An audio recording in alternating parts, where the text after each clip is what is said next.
to the Game Professors podcast. For the students have taken over, we profess our love and hate for all things video games.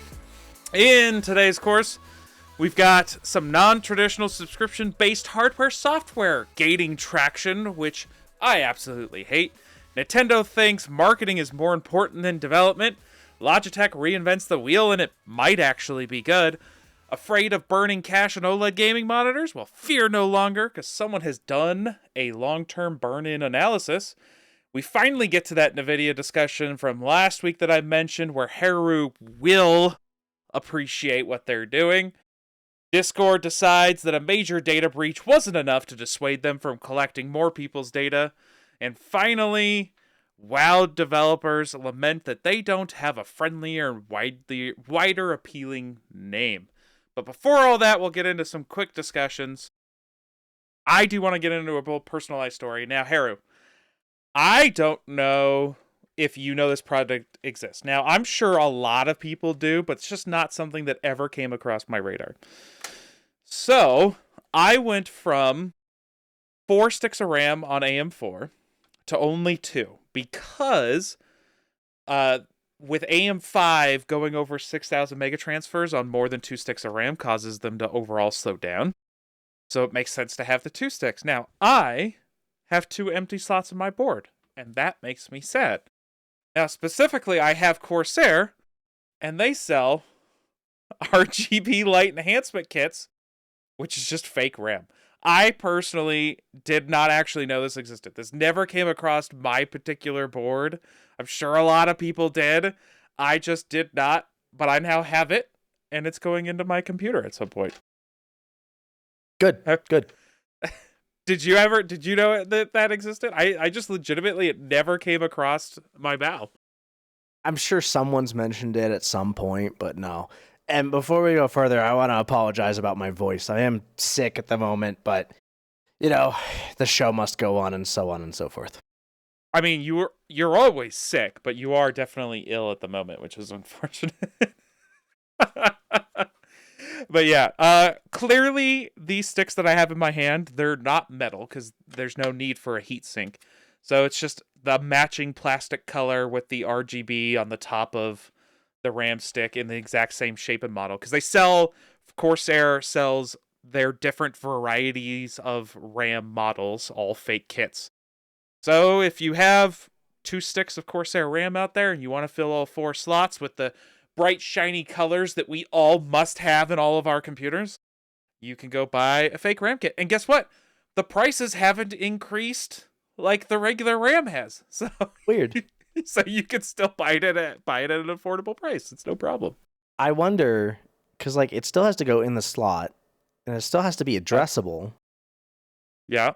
So it's still going to be using at least some amount of that bus. I have to imagine that it's very little. I mean, you can see here that it's literally missing huge chunks of pins. Yeah. And because you're supposed to put the RAM in the last 2 slots anyways, so that you're not causing it to do the product functions initially and then scan the next slot in the end of the sequence and not have any RAM there, I would imagine it's not going to add any overhead because the system basically goes over those slots anyways before it gets to 2, right? Just like it goes, technically checks 3 before it gets to 4. Gotcha. Yeah, that makes sense. So I haven't gone too deeply into it. I did initial search that people are like, yeah, you're not going to see anything. So that would be my guess. But anyone who's way smarter than I am, feel free to chime in, put it in the comments, tell me if I'm wrong, tell me what's happening, or tell me why it doesn't exactly, rather than me just guessing. Alrighty.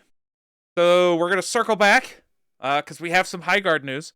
In a surprise to no one, 16 days after the global launch of their game that was way too hyped for what it was, they are laying off a significant number of their staff. So, yeah, I know, right? The exact number isn't anything officially confirmed, but it's impacting in senior employees, including lead level designer Alex Grainer, who has reported that most of the team has been let go, and the studio's website previously listed approximately 103 developers.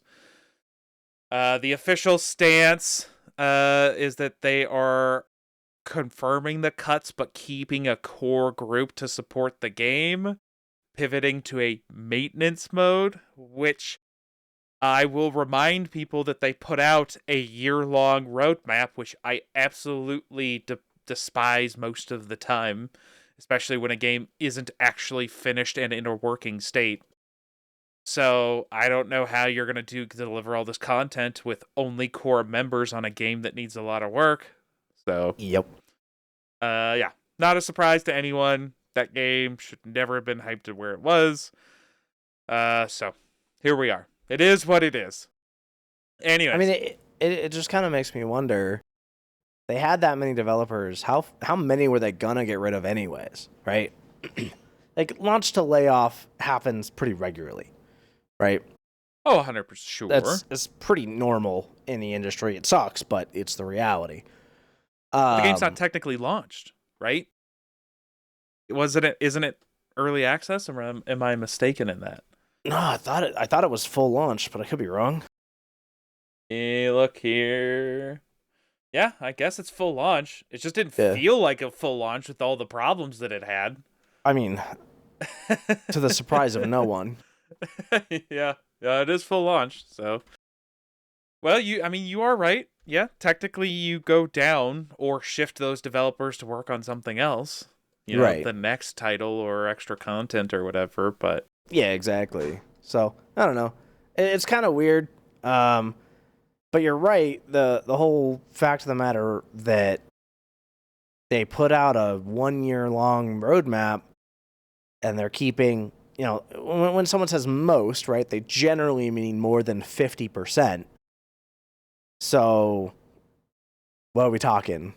40 devs? Are we talking less than that? Like 40 devs, I could see making it work.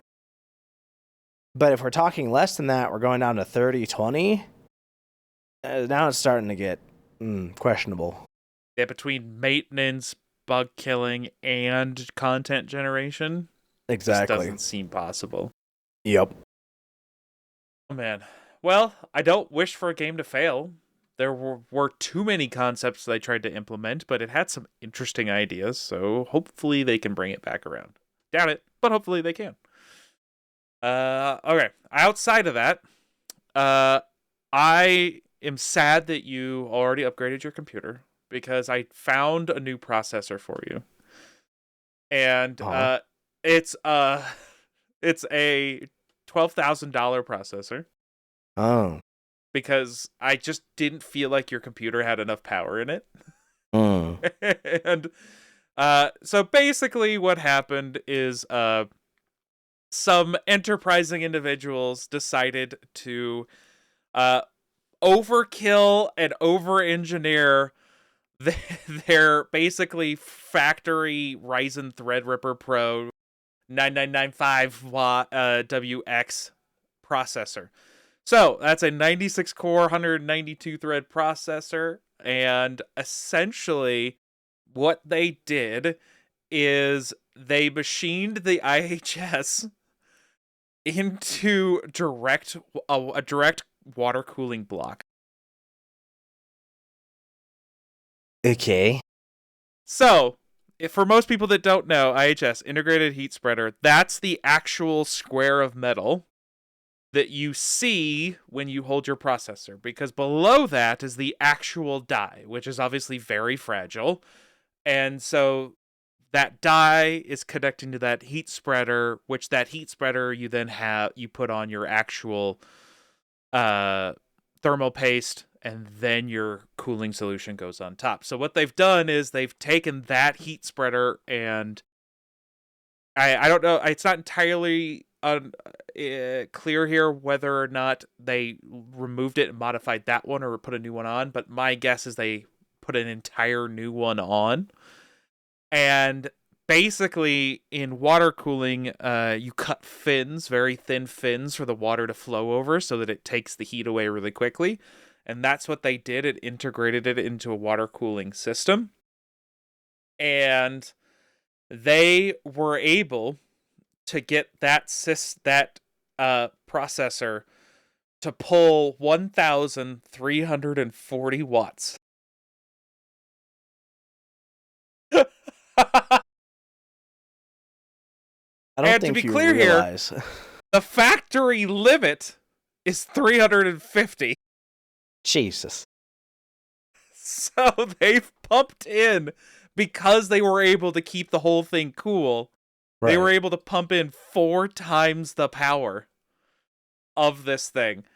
Jeez. That is insane. So despite putting 1,340 watts into this processor, they were able to keep it between 30 and 50 degrees Celsius under the full load it was doing.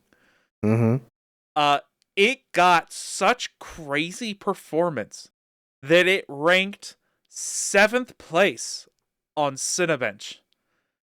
And in that range, every other chip around them was doing liquid nitrogen cooling. And this was regular water cooling. Specifically, a 50-watt water pump connected to a 37-gallon tank, which was chilled to 32 degrees Fahrenheit. So not room temperature, mind you, but this isn't liquid nitrogen. They're basically using a cooler to keep water near freezing, and that's way more doable and way more realistic than liquid nitrogen. Gives me some oxygen not included vibes. It's really what that gives me. Yeah. But, so maybe in the future, anyone who really wants that really high-end performance can just CNC an integrated heat spreader into a all-in-one water block. I wonder if processor cool. I wonder if you could integrate that into a fish tank somehow. Well, have you seen the videos where they built like oil water cooling systems and then dropped the whole system into a fish tank? Yeah. Yeah, I have seen those. Those are funny. I mean, technically, you could grease up the entire board, I guess, to keep the water away from it and shorting it. Well, what I mean is, like, I wonder if you could just, like, you have your PC, right? It's just a standard PC. Yeah. But then all of the water that you're pumping in is coming from a fish tank. Sure. Right? I mean, I would argue like a kegerator, right? Because you've already got the tubes in and out for essentially an internally cooled system.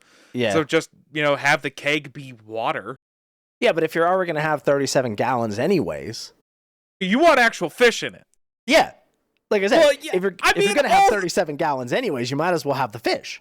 Well, yeah, but all the detritus is going to clog up those really fine fins that the water has to flow through. Maybe. You're going to get worse performance because of fish poop. Yeah, possibly. Your system's going to be literal shit. Oh, jeez. Anyways, I just thought this was a fun article. I always like this crazy stuff when people do new fun things, and it just blows my mind. I mean, how many people's systems even hit at home 100 watts, and they're putting it through the processor alone? Yeah, oh, man. I would have to replace my power supply. Actually, I would too. Oh man, I didn't even think about that. Because I think I legitimately have 1,000-watt power supply. So do I. So does Debbie. Yeah, 100%. We both would. That's freaking nuts. Alrighty. I could combine the two 1,000 watts maybe somehow. Just to run this one processor.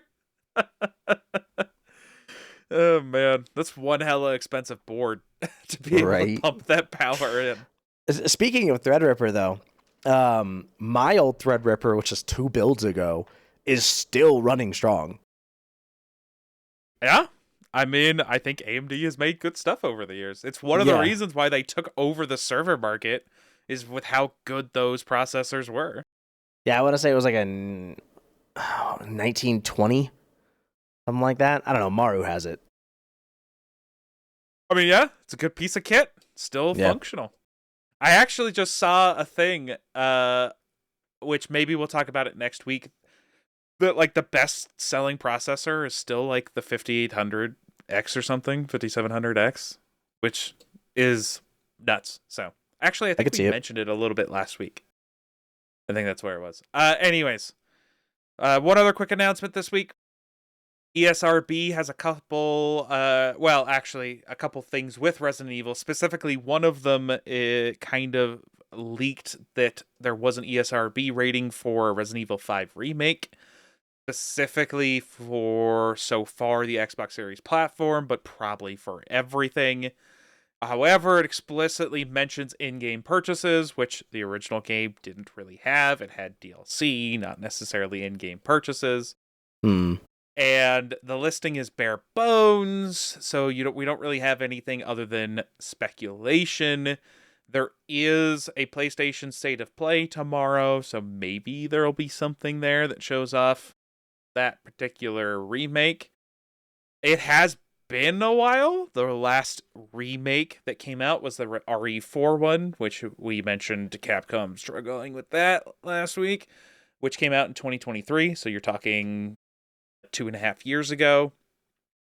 And I would love for them to have a RE5 remake, because RE4 was so amazing, and RE5 was essentially different setting, different character RE4. Not quite as good, but still fine. I had a lot of fun with it. Played it a lot. If they do a remake for it, the one thing that I lamented that they did in the RE4 remake is they took out some of the silly things that were in the original, which makes me sad. And I have a feeling that they would do the same thing here. They would be a little bit more serious in it. There is a whole spoilers for a very old game. At the end, as Chris Redfield, you punch a boulder into a lava pit, and it is a boulder that is like twice the size that he is. So physics just don't exist. But he's superhuman. Who cares? Yeah, right. I have a feeling that would go out of the window. There were other things like sexy outfits that I assume would also go out the window. No. Those go into microtransactions. Those go into microtransactions? Well, I mean, if they decide to include them, sure. One of the things that people have complained about since then is because the game was set in Africa that it's racist. However, I would point out that RE4 was set in Spain, and you shot a bunch of Spaniards. So if you're going to be in Africa, I would imagine that you're shooting a lot of Africans. I don't see any actual, inherent racism other than, hey, you're in a setting fighting enemies that would be in that setting. But that's just me. People are dumb. Yeah, they are. It would conclude kind of the story setup series that went through RE4, which would be interesting. The one thing that I would like is that other than RE4, which had Ashley in it, she was more of a escort quest type thing that was done right. RE5, your partner in RE5 is an actual partner that shoots firearms. And you picked the character to play, but there wasn't actual online co-op. So you could do like local co-op. So it would be really cool if in the remake, if they actually made that online co-op where you could actually play with friends. That would actually be cool. Yeah, I was gonna say, because that would actually be something worth remaking, because you're adding something to the game that wasn't there initially. So I would be up for that. It does look like there's some credence to this, as the voice actress for Sheva, one of the characters, did say fun things are happening in March. So maybe something will come of this. This comes on the heels of Resident Evil Requiem, which is RE9 essentially, which comes out February 27th. We're expecting to see a lot of things in the next couple of weeks for this. It's set 30 years after the original Raccoon City incident, and the story centers around coming back, uncovering truths, going through the wreckage of the city. I will point out that one of the original people that worked on the Raccoon City game, whatever it was, RE3, RE2, said that the city was fully destroyed, so he's confused how your people are coming back to the city. So, but, whatever you need to do to make a sequel, I guess. It looks like there's going to be 2 characters. Leon, which everybody knows, that's going to be your combat character. Potentially Grace Ashcroft, which looks like it might be more of a sneaking around survival horror type gameplay character rather than the action. I don't know how I feel about switching back and forth between those. If they do it right, I guess, but sometimes a lot of that can just be jarring, going back and forth between those 2 types of gameplay differences. The rumors are that you will be able to switch from first person to third person, which would be interesting in an RE game. We'll see. Could be fun. Capcom, other than major pitfalls that they've been having recently, have done well on their new Resident Evil games and their Resident Evil remakes. So hopefully it'll be good. Yeah, I mean, they specifically focused their engine around Resident Evil in the first place because they literally call their engine the RE engine. I mean, fair. Which, it's unfortunate because that also means that they just kind of shoved Monster Hunter into that engine and just tried to get it to work, right? And we all know that Monster Hunter Wilds was made on the RE engine, just like Rise was. I don't believe that World was, but I could be wrong. I mean, I don't know about World, but yeah. But this kind of brings up another thing that I was kind of thinking about. At first, it seems like a really good idea to number your games, right? Call of Duty 1, Call of Duty 2, so on and so forth. But eventually, you start getting up to a number where you're like, this is kind of irrelevant now. Here's the thing. I don't mind it. The problem is that they never want to stay on that track. They always want to jump around and do prequels and do other side stuff. So then the numbering becomes useless, right? Yeah. So they themselves destroy the numbering by not sticking to it. So it's one thing if you're going to have the numbers and make games in a line. Otherwise, if you're not going to do that, then yeah. Even then, like, you could technically call a game like, 3.5, right? Like, if it's something that happens between the 2 games, like between 3 and 4, then you could call it 3.5 or whatever. You're not wrong. Is that your Awaken Online reference? You know what? You got me.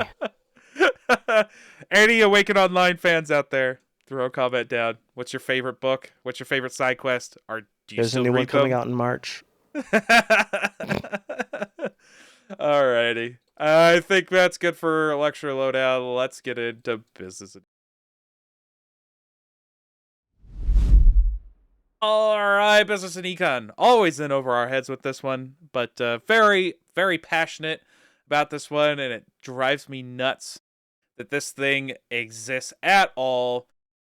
Everything is a service. You will own nothing, and you will like it. HP already having a laptop subscription model, aka a rental, lease, whatever you want to describe it, has actually expanded that to gaming laptops recently. So they've had it over a year, recently started doing gaming laptops. Unless you're rich, this is dumb. Like, none of this makes any sense. So here's my problem with this right off the bat. NZXT already tried this. And they got called out for it. Why does anyone think that we won't call out HP too? It's actually worse. Because I see it. Yeah, because a lot of these services, you're going to pay way more than the original thing was ever worth. But usually, at some point, you own the thing. Even though you've overpaid for it, usually you own it at some point. That is never the case with these HP ones. You will never own it. You aren't allowed the option to even buy it. It is purely a rental. The difference here is that you can technically upgrade to a new model. However, the problem with that is it's never guaranteed it's going to be the same cost. It's never guaranteed that there's going to be new models available ever. So none of that outside of them saying you have the option is a guarantee. And again, you will never own it. No matter what money you put into it, it is gone. It is lost money. Yeah, I mean, it's the same fallacy as renting an apartment, which, like, I do, but at the exact same time, shelter. like, That's a need. That's a life need. Yeah. I was getting there. That's fair. But like, what is this? Minimum upgrade cycle of 12 months? Yeah, so you have to have it for a year. So you have to have it for a year. Let's say you get the highest model. It's $130 a month. Let's assume something absolutely ridiculous of like $3,000, right? So higher than what you have listed here. You're talking, it's paid off in 2 years. Paid off, right? Meaning every dime you put into it after that, you're feeding into the company's pockets. That's all you're doing. Well, technically, you're feeding into their pockets immediately anyways, but yes. Yes.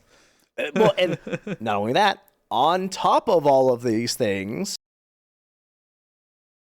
they are getting, like, when you look at retail prices, they're already hiked up for profit. So, like, even the thing that is $3,000 retail, chances are that cost them less than $2,000 to put out there. You're not wrong. So, just to give everyone the breakdown, you have entry level $50 a month, which is only a 40/50. Again, still ridiculous. $70 a month, you get a 50/60. And keep in mind, these are all laptops. So these are all laptop versions of the cards, not desktop cards. $80 a month, you get a 50/70. And then the $130 a month that you mentioned, you get the 50/80 with an Ultra 9 Intel core. Then it should be like $20 because I got an Intel. Yeah, well, and keep in mind that Max 16 has been on sale. Now, obviously, prices fluctuating crazy with the market right now. But that Omen Max 16 has been on sale for $2,000. So you could have gone out and bought it for $2,100. Even with price increases, let's say it goes on sale again at some point and it's $2,500. You're still better off doing it. Like, you're literally talking 16 to 17 months on the $2,100 price and you own it. You expand that out to $2,500, let's say, to your point, 2 years. Is it better to almost just do like some sort of leasing or payment plan with your credit card company or even the store itself so that you at least own it at the end of it? I love that you said this because I'm literally pulling up a credit card payoff calculator right now. All right, do it. Because here's the thing. While you're looking up that number, you do the credit card interest. At the end of it, you own it. So you could, even though obviously the value is going to be extremely less because it's tech, you could still turn around and sell it. So, like, the value is way better than putting $130, essentially renting it for $130 a month. Assumption of a credit card interest rate of 21%. For a credit card balance of $2,110, if you pay $130, estimated monthly, mind you, you could pay more. It would only take you 20 months to pay off, and you're only paying $400 in interest. Yeah. So under a year or under 2 years, and you actually own the damn thing, and you could turn around and sell it if you wanted to, let's say for $1,000, if you kept it in good condition. Yeah. And you've paid less. You've paid less than the HP renting price over that time period. So essentially, you're renting it from yourself with the credit card company, turning around and selling it, and at the end of the day, you've paid less by far than the $130 a month that you paid to HP. Yeah. Oh yeah, definitely. Now, and that's not to mention the fact that like there are a lot of different options out there, like Klarna and whatever the hell else. I mean, Klarna's the one that came to my mind. Don't do it. Don't do. I know. I'm not recommending it. I'm not recommending these places. I was like, please don't. Please don't. But they are still better than this. Okay, that's fair. You would at least own it. That's the fucking sad part. Yeah. Like, they're still better than this shit. I should have realized that's the point you were going with. And I have to begrudgingly admit that, yes, technically doing Klarna, which, again, I would advise nobody to do, would still be better than doing this rental of $130 a. Yeah, 100%. Man, as long as you're paying your stuff off, don't let it hit your credit. Don't not pay off your debts, people. But like, what would happen? What would happen if you don't pay this off? Like if you break the contract? That's a good question. Yeah. I don't know. It could. We're talking about maybe it still hits your credit. Yeah, because you do technically. I think I don't know if I mention it here, but you do have to do a credit check. Yeah, right here. So you have to do a soft credit check and have a minimum score of 650 because it is essentially agreeing to a 1-year contract. Yep. Yeah. You have in here making it more like a car lease than a software subscription, which is 100% accurate. Because the reality of the situation, and we're getting to this point, but if you don't pay the bank for your car, they have to find a way to get it back, right? But your car often sits on public property. So if they find it, they can just take it. Your laptop will almost always be within a private property section or in an enclosed space to where they can't see it. So someone can't just walk up to you, unzip your backpack, and be like, that's the laptop I'm looking for to repo. I think you're 100% right. Yeah, they're not going to be able to easily repo it. So to your point, it probably goes to collections and your credit. Right. And so then my next problem comes down to if you don't ever return it and you stop paying, then all of a sudden, eventually this goes $130 a month, another $130 a month, another $130 a month, and they just keep going, depending on what the contract says, right? But if the contract doesn't have anything like that, then that just means they can indefinitely charge you until they get it back. I would be shocked if outside of the guaranteed 12 months, if the contract said they'd stop charging automatically. I am 95% sure that until you physically cancel it, they're gonna keep charging you every month after the 12 months. Right, but so this is with the assumption that you're not paying them back, right? Sure. So eventually this starts racking up and it gets in the tens, 20s, 30,000s of dollars, right? Eventually. I'm not talking in a short time period. But eventually, that's a pretty long time period. Your card probably expires before you get there, but right. But that's my point. You're not paying it in the first place. Yeah, I mean, fair. But you still have the hardware, so you are still technically supposed to be paying them. So at some point, they get you for theft. True. You're not wrong. Right. So that's the weird thing that comes in here. If you stop paying this, but you don't return the laptop, that's theft. And because of the price, that's grand theft.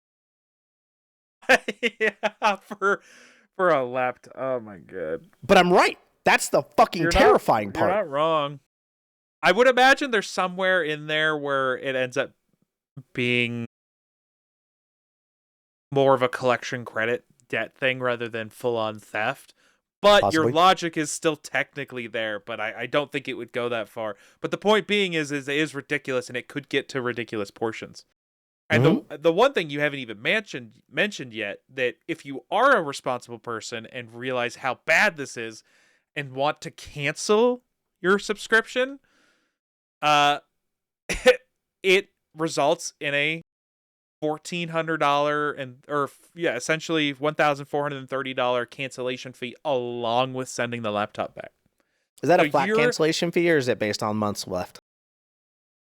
Uh, if you cancel within 2 months, and that's 3/4 the cost of the laptop in that one lump sum, plus sending the laptop back. Yeah. I mean, at that point, you basically paid for the fucking laptop. Why do you have to send it back? And you still have to send it back. Yeah, that's None insane. of this. None of this is appealing to me. All of this is super predatory, and I hate absolutely everything about it. The only thing that's not predatory is they have deemed it within their graciousness to offer live support for quote-unquote free 24/7 live support. With only their AI. I'm joking, but right. And it probably is. There are next day replacements that they ship out, but I do not know what the cost is for damaged laptops. Right. That was the next place I was going to go. Is like, I did not see it off the top of my head what it was initially. Like, I work in it's in there. Like, I work in IT, right? I think people have figured that out by now. And the number of things that I've seen happen to a laptop for people who work at the same company is insane. The calls that I've taken of like, it fell off my desk. It looks like it was ran over by a fucking car, woman. I need you to figure this out. It's nothing as bad as that, but can I tell you something I saw today that just drove me nuts? God, go ahead. I was walking past somebody in a public space where we work, and they had their laptop on the table and they were working, and it looked like they took the power cable, which, keep in mind, it's flat on one side. And it looked like they had cranked it the whole way and twisted it as much as they could. And that's how they had it plugged into the wall and all the way to their laptop. What the hell? Dude, it was like a twist every inch. And I don't understand. And it drove me absolutely nuts. I want to say I was this close to just walking up to some random person, unplugging their laptop and like smoothing out the cord and plugging it back in. I could see you doing that. That's the best part. Dude, it was, again, nothing crazy, but it's just like, who in their right mind does that to hardware? And that's something that's not even that bad. And think about everything else that happens. I mean, I treat my work laptop like shit. Like, I know that for sure. Because there's very few times that I ever use it. Like, it hasn't left my work backpack for...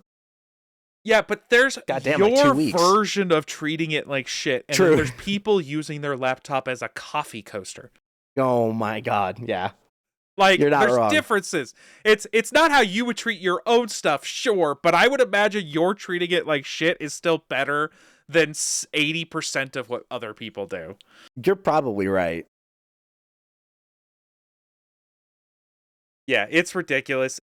And here's the thing, unless you have any last minute things on here, there's a couple more that, just because we're talking about this one, that I wanted to mention. I don't know if I mentioned it before, but LG is doing rent-to-own TVs in the UK. So, they're starting a rental service. Coincidentally, £123, which is $160 for like a flagship 83-inch OLED a month for that TV. So again, you're paying for that TV within 24 to 27 months, but again, like the HP one, you never own it. And if you decide you want to return the TV, there's a removal fee that you have to pay. So you can't just give the TV back when you're done. You have to pay them to take the TV back so that you can stop paying them. What? Yeah. Can you imagine having to pay somebody to take something away so that you don't have to pay them? So this isn't even a rent-to-own thing. This is just rental. Huh? Yeah. Another hardware where you're only renting it. You never own it. Like, okay. Rental hardware has always been a thing, right? Sure. Yeah. But it's been short-term rentals, right? We're talking, hey, I need a projector for like 5 days, right? I've got an event. I'm doing something. trying to make something look cool, whatever. I need a projector for 5 days. Give me a projector, right? But even with those short-term high-cost rentals, there was always a point where it was like, I don't know, 30, 35% over the standard cost of the device, where they would just go, yeah, sure, screw it, you own it. You know? Like, it was 100%. always a ridiculous premium, but basically all of them, short-term, long-term, there was always a built-in at some point you owned it. It was always more than the price of the device was ever worth, but at some point you always owned it. Yeah, pretty much. But like, my thought process is like renting a carpet cleaner. Sure. Right? $99, get it for 24 hours.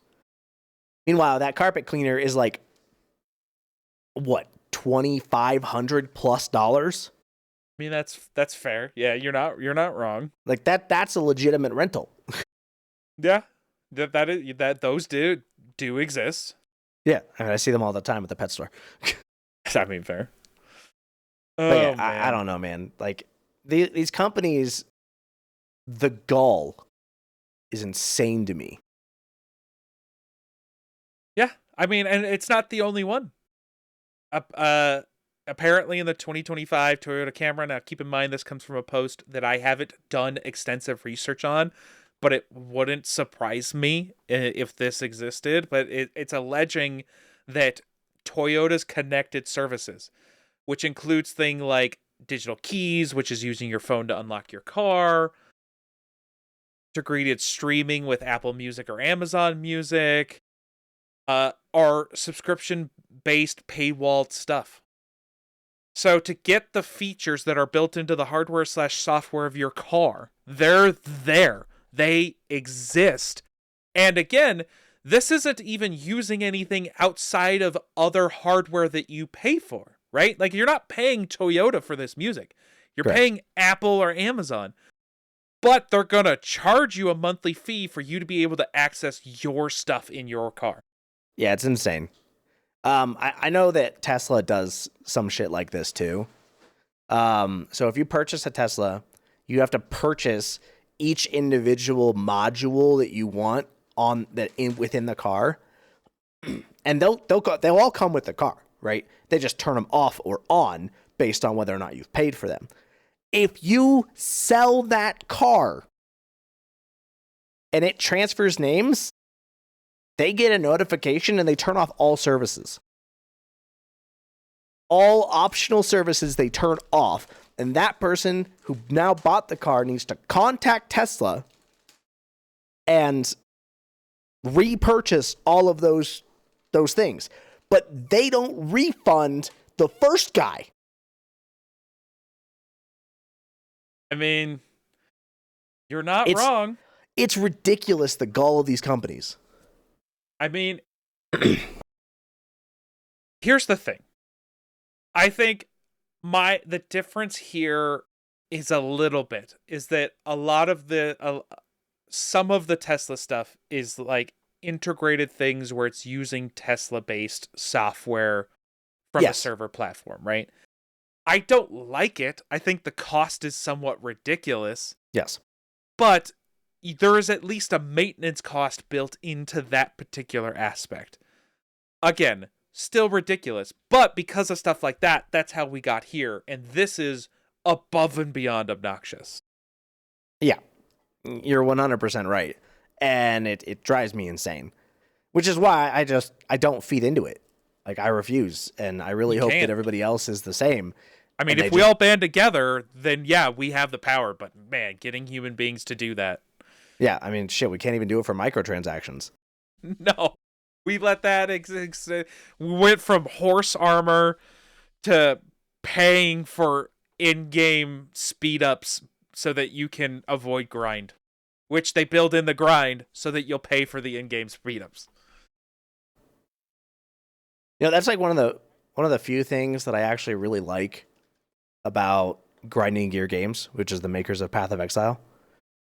Like, the game is grindy, but they don't give you they don't give you a payment option to fix the grind. Well, yeah, here's the difference though. If there's no payment option, then it's built into the game design. Yeah. If there's a payment option, then you built the grind to facilitate the payment.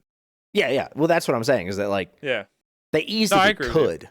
They could put it in, but they just don't, which is good. They have a ton of other microtransactions, which are insane, but, like, meh. I mean, here's the thing. I'll stomach skins. I'll stomach the horse armor because I don't have to do it. It's when it gets into the gameplay, it's just the worst. But of course, saying I stomach the horse armor is also how we got here. So you're 100% right. There's some pseudo gameplay stuff when it comes to Path of Exiles, namely the stashes. But at the same time, those are like, and we're talking a free-to-play game, right? You're making excuses here. You're justifying. I know. No, I it's get not it. as bad on a free-to-play game. It's not as bad because it's free-to-play. Yes, that was kind of my point. Yeah. And like if you totaled all of that stuff up, it's a one-time purchase, right? You're never gonna have to purchase it again. You total all of that stuff up, it's still less than $60. Yeah, which is fair. Better than a TV, an HP laptop, or apparently a Toyota Camry. Yeah.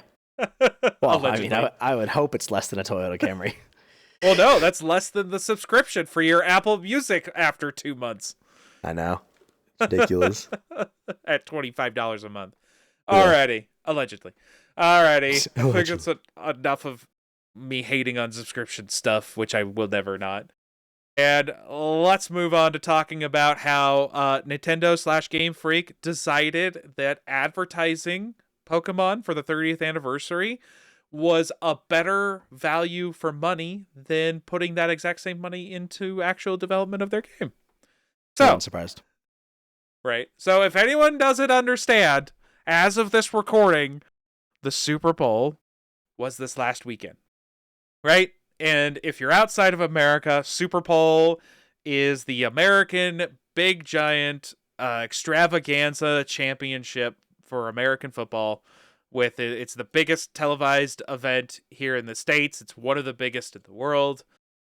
So big. So what that means is that ads cost a crap ton of money. And Heru, I don't know if you know this, but for 30-second commercial this year, it was about $10 million a slot. Damn.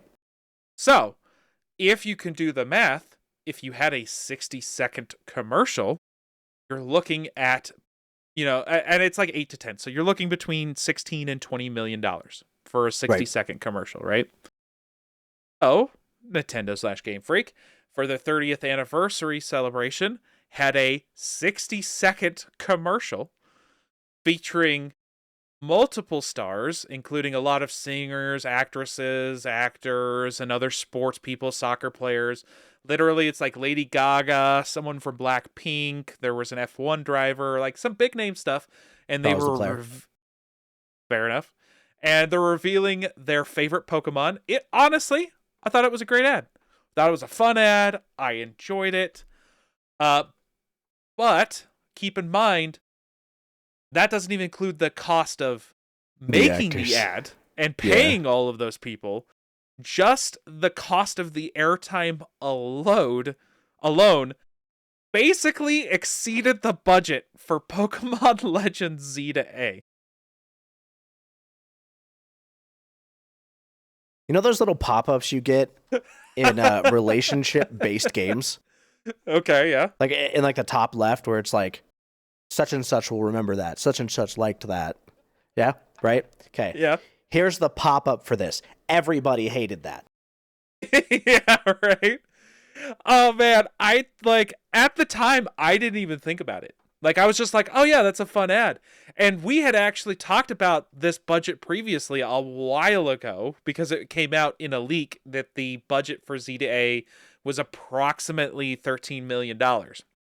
Now, again, that's a leak, so there's nothing official, but it wouldn't surprise me if that's what it is because they reuse a lot of assets and a lot of stuff, and they're not necessarily making anything complicated. And if you saw the assets in that game, you would understand that, no, they probably did not spend a lot of money. So I didn't think about it at the time until I got onto social media and someone pointed it out, and I was like, oh my gosh, that's true. Like, This is ridiculous. To your point, I hate that. I hate that that is a legitimate, even in the realm of close to being possible. Yeah. That they spent more money on just the airtime alone. Here's the thing, right? That is exactly what they want you to not realize. They don't want you to critically think. Like, I'm going into like Illuminati, like deep state bullshit here, but like that's the reality of these companies. They don't want you to have an opinion that they didn't instill into your brain themselves. Yeah. Well, they don't want you to think about them prioritizing the brand recognition or the brand marketing over the actual quality of the merchandise, the game, the product. Yeah, exactly. It's all about the lifestyle, right? Man, I would hate if anybody, Blizzard, would also think that the same way. We'll get into that later, though. Anyways. You mean Microsoft? I mean, take your pick, dude. Like, we're not talking about them today. Although I'm sure there's something that I could pull out of my butt and we could talk about. Blizzard is Microsoft. The thing is, you did make a mention or a joke about the romance / Telltale game type stuff, where it's like, hey, so and so will remember that decision. It's not the first time they've done this, though. Not surprised. This is Super Bowl 60, right? Which, if you're not good at math, is literally 10 years from Super Bowl 50. And for the 20th anniversary of Pokemon, they did the exact same thing. Jesus.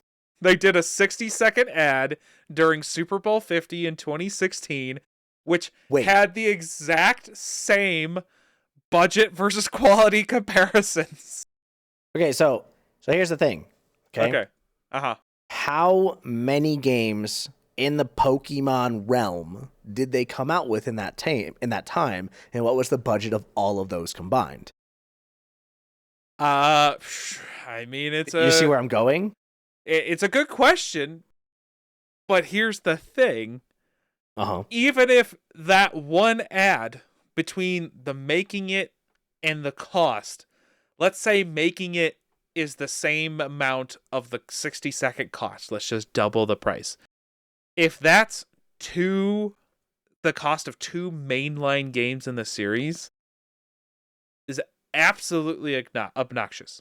These games make so much money. They sell so much. And again, we complain about how much games cost and getting out of focus and putting too much in their games. So I'm not sitting here saying they need to make a GTA 6 $1 billion game. Yeah. But it would be nice if they put more money into at least the mainline games than a single ad. So there's some fallacies there. Number one, putting more money into a game doesn't necessarily make it better. i.e. Expedition 33. Sure. Right? Here's the thing, though. Sure. I do think it depends on the developers. Because if we're talking Microsoft, I don't trust them to throw money at a game to make a better game. But I do think that if Nintendo is putting the money into a game, you're probably going to see results from that money going into the game. So my issue with this whole thing isn't necessarily their cost, like their development cost to marketing costs ratio, right? My issue is that, number one, I haven't been interested in Pokemon for 2 decades. Largely because it hasn't fucking changed. 100%. So you're putting in, 13 million approximately from a leak into a game. And what did you innovate on? I mean, they're just starting to do some stuff, I think, because of Power World, where you're starting to see more 3D element world stuff. But the Pokemon Z to A stuff that we've seen is so bare bones. The textures are so flat. They're so low res. Because it's on Nintendo. That you're like, what have you done with this? Like, this is nothing. Because it's on the Switch. You're not wrong. Like, they're held back by their own damn platform. If they just branched out and got off of that platform, they'd realize there's a whole world out there. Hey, they have the Switch 2 now. Woo! It's still weaker than my phone. I wish I was kidding. What you're saying to all so what's your message for all the Nintendo fanboys out Grow up. there? Man. And where can they send their hate mail? Podcast or no, feedback at thegameprofessors.com. Or leave a comment. But I mean, the Switch has its place, right? The Switch has its place and its realm. And I think regardless of the power of that system, they could do more with the game other than just increasing the textures. There is a lot more regular. I mean, you look at the Zelda games that they put out. Yes. And those are great games, and they're not like these amazing realistic looking games. You could do something similar with the Pokemon mechanics, and people would be very happy. Yeah, you're 100% correct. I think the last Pokemon game that I actually really enjoyed was Pokemon Dungeons. I mean, mine was the remake of Pokemon Yellow with Pokemon, where like it was Eevee and Pikachu. Yeah, that's fair. But yeah, like the dungeons where you got to actually play as a Pokemon. Yeah, I mean, yeah. You had like a little team. It was something, you know what it was? It was different. It was innovation. Weird. Yeah, exactly. That's kind of like my whole problem with the Pokemon company as a whole. But I think that's the biggest thing here, the complaint, is that they're spending all this money on an ad and they're not doing anything other than making the same game over and over. Yeah, exactly. And on top of that, they have so much bad blood in the gaming community at this point because Palworld, instead of just taking it on the chin and accepting the fact that they haven't innovated, so someone else came around and decided to fucking do it. And maybe rise to the occasion, rise to the challenge. Right, exactly. Just rise to the damn challenge, take it on the chin, freaking take some criticism and grow the hell up. Nah, instead, they're just going to sue them. I mean, and they have all the Nintendo copyrights. They could have literally just copied Palworld with Nintendo characters, and is Palworld gonna sue Nintendo? No, like they literally had the blueprint to make an amazing Nintendo game and decided, yeah, we're not doing that. Yeah, and like to be fair, I think that the fact that Palworld was like, yeah, but like with guns, right? That was their whole thing. It was. Sure, Pokemon but guns, effectively. I mean, but literally, Nintendo could put in bubble guns or ray guns. They could do non-bullet, scary in air quotes guns, and do whatever science fiction BS. I mean, slingshots. They could do all kinds of silly things with the same essential mechanic that exists. And that's just assuming they copy it. Like, you could do whatever you wanted. You could just copy just the base building and exploration stuff. Whatever. I mean, you already had the blueprint in Zelda for putting stuff together. You could have taken those mechanics, put it on an open world setting, and then pull in the base building and resource stuff from Palworld, and there you are. You already have the basis for all this stuff. Yep. Pretty much. Like, they have yet to create a Pokemon game that is outside of the realm of, like, a turn-based RPG. Right? And I'm talking full-blown game, not mini-game. Don't come at me with frickin' Pokemon Snap, okay? Or even the latest ones where it's slightly different. Woo. Still turn-based at the end of the day. You could run around the battlefield with your head cut off, but it's still turn-based. Oh, man. I mean, look at the Pokemon Go raid battles. You know, you sit there and mash it. That's not even made by Pokemon. I wish y'all could have seen the face he made. I wasn't sure his eyes were going to come back after rolling back that far. Alrighty. I think there's no more to be said about that. It's disappointing they're spending that much money and doing basically nothing exciting with the series outside of a 60-second ad. All right, with that, we'll get into shop class. Alrighty, heading down to the shop class, taking a look at some tech tools. Well, your favorite peripheral company, Heru. I've actually gotten rid of most of their stuff. All right, your ex that you still hang out with, they are making a analog digital mouse.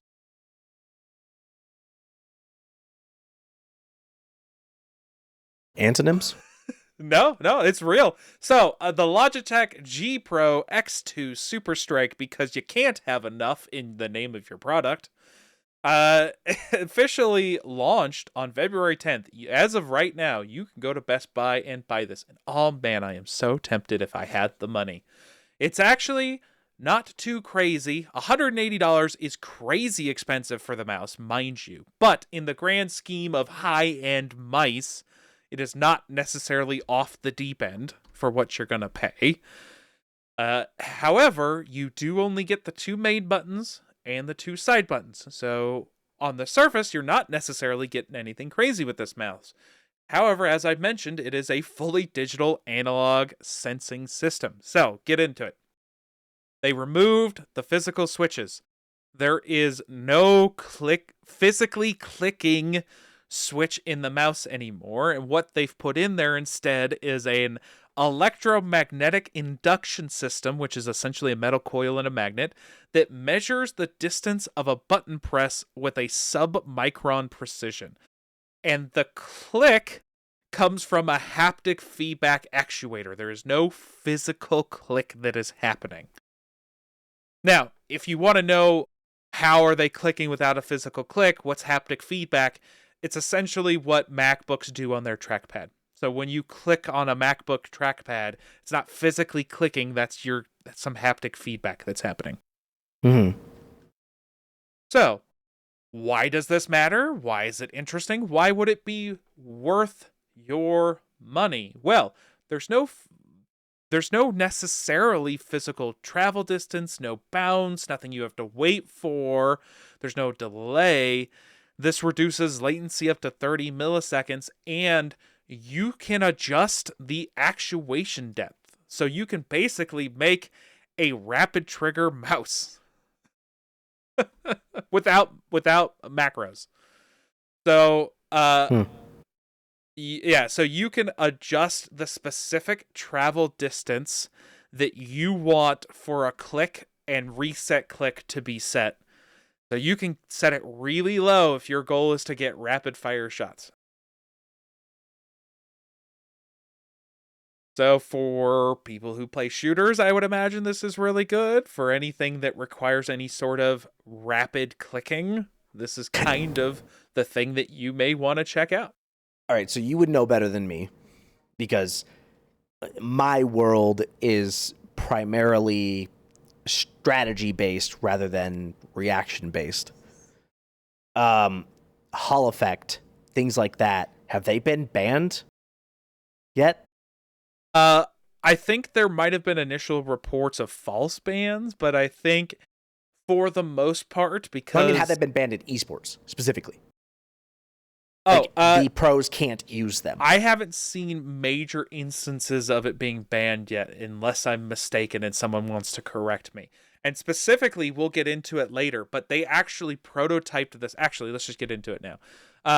Let's see here. They prototyped it with G2, who won a tournament, VCT Americas on stage 2, using prototypes of this mouse.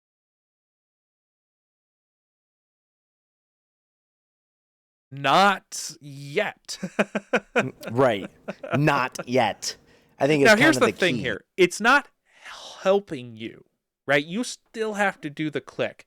All they're doing is reducing the travel distance, right? So I don't see a reason to ban something like this, because at the end of the day, all it's doing is basically reducing hardware latency input and letting the person be more of the factor of whether or not you're getting the frick. Yeah, that's fair. I could see that. So, I mean, the one thing that it will obviously allow you to be better at is like quick, rapid fire shots. But also, this mouse isn't a prototype anymore. Anyone can go buy it. Right, and not only that, just bind shoot to scroll wheel. True. But and the thing here is too is like, even though it lets you shoot faster, you're even though the distance is shorter and the reset is shorter, yeah, you're still having to do it yourself. You're still having to make those presses. It's like even with the scroll wheel, where you're flipping the scroll wheel with no resistance, right? That's still the mouse technically doing that work for you. Yeah. Whereas here, it's still the person doing it. It's just the hardware they're doing it on is better. Pretty sure in a lot of esports, binding mouse 1 to scroll wheel is banned. Yes, it is. Yeah, which I'm not even remotely surprised. Now, granted, there's so many easy ways to fix this, which is put in a minimum cooldown time before the next shot. Yeah, and there's a lot of games that do that with a lot of their weapons, where if you're doing it too fast, the weapon's not going to. Yeah, exactly. So I don't see a problem with this. In terms of not having enough buttons for people, you can do a shift with the Logitech software. So you can make one of the side buttons a shift button, and then left and right click, it technically become two different buttons while you're holding that button down. Yeah, if you have a Logitech keyboard, you can have a button on your keyboard that also shifts everything. So, I mean, I have no problems with it, because I could easily map one of the side buttons to shift, and left click can then be grenade or whatever, right click can be a power, and then the other thumb button can be actually something. That technically gives me 3 customizable buttons along with all my regular buttons. So, like, don't really have a problem with it. What's funny about this is that I don't have a problem with this mouse. In fact, I actually really like the moving away from the physical micro switch. Agreed. Because it hopefully would be more durable. Exactly. That would be the hope. Now, granted, magnets do technically lose their magnetism over time. It's not anything quick. Now, my question depending on how they are doing it. I was going to say, my question would be, though, because technically this mouse, all these mice have power. Yeah. So, exactly. Is there any sort of system where it's siphoning off some of the power to keep the magnet charged? I mean, I would be okay with that. It's just part of powering the mouse. Because it does say electromagnetic induction system. So I would imagine it's running off of the actual power of the mouse. Yeah. That would be nice. Which means it shouldn't lose any sort of... anything over time is going to lose performance, but it shouldn't be any of the performance that you're necessarily referring to on a regular magnet. Right. And my only next thing... it really seems like you could have this thing forever, right? Potentially. But there still has to be some kind of something that is holding up the click, right? The left and right mouse buttons. Magnetism. Actually, that's a good point. That is actually a good point, because counter magnetism. Yeah. Right? I mean, I don't know enough to tell you what's holding it in place. Something's obviously causing it to not, flip over or be too far away or all of that. There's obviously things holding it in place. So you are right. There is something else that could wear out, but I would imagine that it's a lot less than an actual switch in a regular mouse. Yeah. Yeah, for sure. That's just a guess. This is obviously something new to the market. So who knows? I also really like the design of it. We haven't mentioned here. It's essentially a white mouse with a black left and right click button. It looks I did see that. Very pretty. So that was actually where I was going to go with this. My biggest complaint about this mouse is that it doesn't look like the G930. Or G933, I think. No, what the fuck was it? I never remember, dude. They just have the stupid numbers. It's the ambidextrous mouse. The ambidextrous esports mouse. True. Now, to be fair, it's not clearly one-side-handed like a lot of mice are, where it's 100% one side. It's only got buttons on the left. But well, I was just talking about from form factor. Yeah, but you do have buttons on one side that are not swappable. Right. Whereas, and I'm trying to pull it up right now. There is a Logitech mouse out there that has G903. I was close. It has replaceable sides on both sides, right? And you can put buttons on the left or the right or both. So you can actually technically have 6 buttons on this mouse. I already use a mouse that I can't do that. Funnily enough, I can take off the wing off one side, but I can't. None of it's replaceable, so it doesn't matter. Right. Yeah, I know. I have the 502X, and it's okay. I bought it when my 903 scroll wheel snapped back in Dragonflight. God, 3 years ago now. I mean, I have the Corsair RGB Pro. I mean, I really like this mouse, which is the only reason that I'm not like rushing out to get this mouse, because I'm definitely picky with my mice. Yeah. I'm a sucker for good stuff. I wouldn't be opposed to owning this mouse, especially if like this starts to wear out a little bit. It's really funny too, because I was actually talking to one of my other buddies the other day, Fume, who is like, his whole mouse is like worn out, and he's like, I have a replacement, I'm just waiting for this one to die, which is a level of let's say proactive value ownership that I do not have. That's fair. So yeah, I'm looking at the 903. So like the 903 has easily been my favorite mouse ever. I love the ambidextrous feel. Despite being just a standard right-handed user. I liked how long it was, specifically. 5.12 inches long, whereas this mouse is only 4.92. So you're losing 0.2 inches. Doesn't sound like a lot, but when you're talking about something that sits in your hand for 8 hours...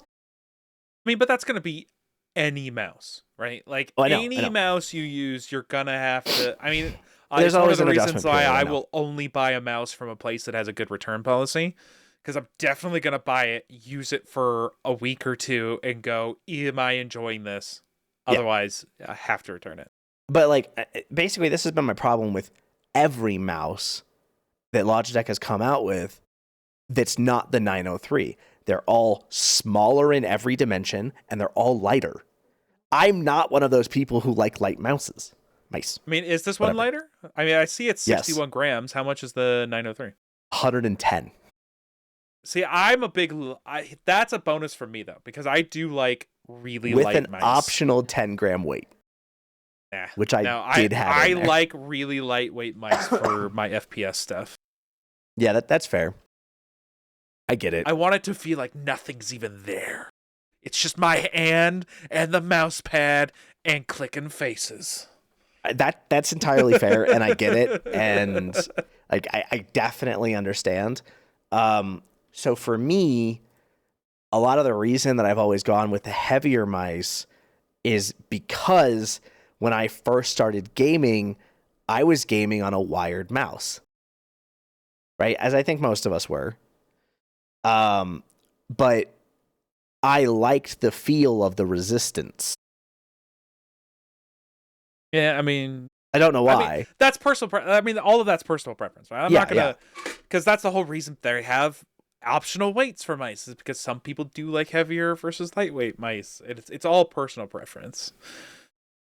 So yeah, I mean, some other specs. It's using the Hero 2 optical sensor, up to 44,000 DPI, which, none of this has ever made sense to me.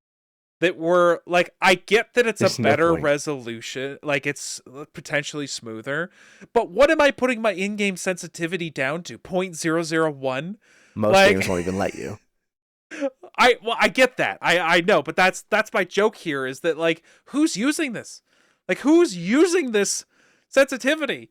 Like, I mean, I've been known to play at 400 DPI, being the really slow sensitivity, but I'll hover between 800 and 1000 with a low in-game sense. Like, this is insane to me. Who even gets close to 44,000 DPI? That's just a general complaint that I've had. I feel like it's just ridiculous. I see. The thing that I'm wondering is it just a better sensor, right? I mean, is that's that definitely number, true if it can go up to that point. Yeah, and is that number just describing how good the sensor really is, right? Look, But your logic here isn't allowing me to rant on a soapbox. So I'm sorry. Yeah, No, I mean, I have you're always probably wondered right. this too. I've always wondered this too. I would bet you're right. I would 100% bet you're right in that notion. Yeah. Outside of that, 8,000 hertz polling, so 0.125 millisecond polling. So no, you can't blame lag on your mouse, even if it's wireless at that polling rate. 90 hours of constant motion battery life, which is awesome. However, It's insane.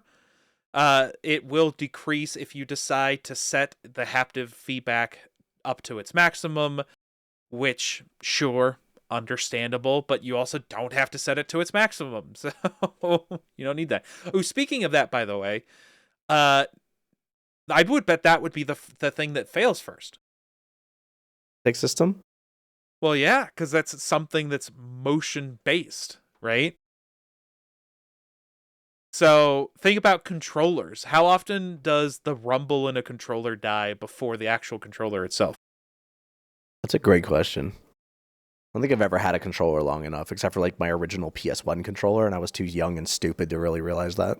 I mean, yeah, same thing back in the day. But because it's, it's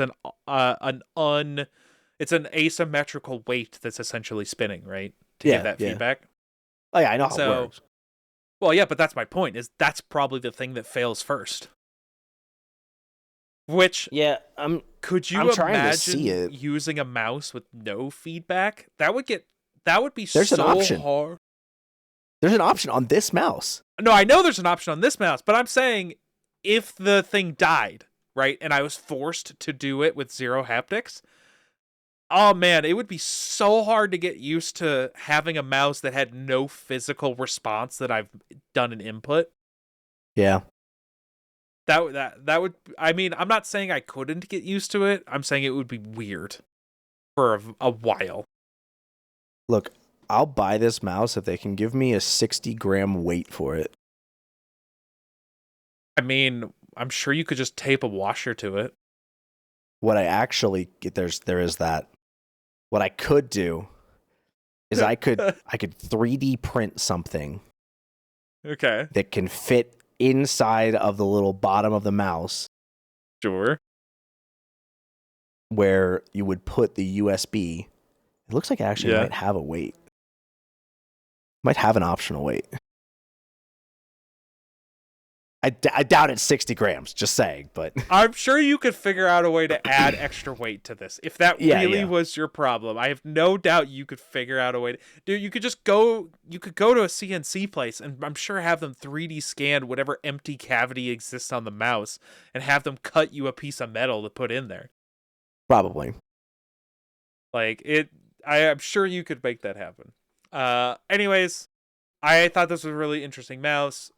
At some point, I would love to give it a go. I do like when people do new things, and this is clearly a new thing in the gaming mouse hardware from a mostly reputable hardware company that I would trust to get it done correctly over many others. Yeah. So that's for sure. I actually just... A little side thing. This is totally a tangent, only because we're talking about gaming hardware peripherals. I actually, the other day, because the algorithm loves suggesting me things that it knows I want to watch, gave me an hour-long documentary on somebody that bought every Mad Catz peripheral that they could get their hands on. And, and almost none of them worked. Oh, I'm not surprised. Dude, anymore. Mad Catz were dog. Pun intended. Yeah, no, it was. You're 100% right. Yeah, they were garbage. They reverse engineered all of their stuff. Like, yes, I do know so that. Like, yeah. That's why they all sucked. That's actually the whole reason they all sucked. Yeah, so, hey, at least it's not Mad Catz making this mouse. Anyways. True. Outside of that, moving on, YouTuber Optimum has done a 3,000-hour OLED longevity report, which I utterly appreciated because I think this is a thing that we've kind of all wondered as OLED monitors have become way more prevalent, is the concern of burn-in. Because it is not a vaporware concern like LCD and plasmas eventually got to, where they were good enough that it wasn't really a problem anymore. It is still very much a concern to right now, every OLED that's manufactured. It is a concern at the moment. So he had an LG Ultra Gear 32GS95UE, which is a 32-inch 4K WOLED 240/800 or 480 hertz dual mode monitor. Dual mode monitor being the ones that go from 4K to 1080p depending on which mode you're using. I assume rather than the 240 hertz, 480 hertz, but maybe it's just the hertz. But I don't know this model off the top of my head. Daily driver monitor.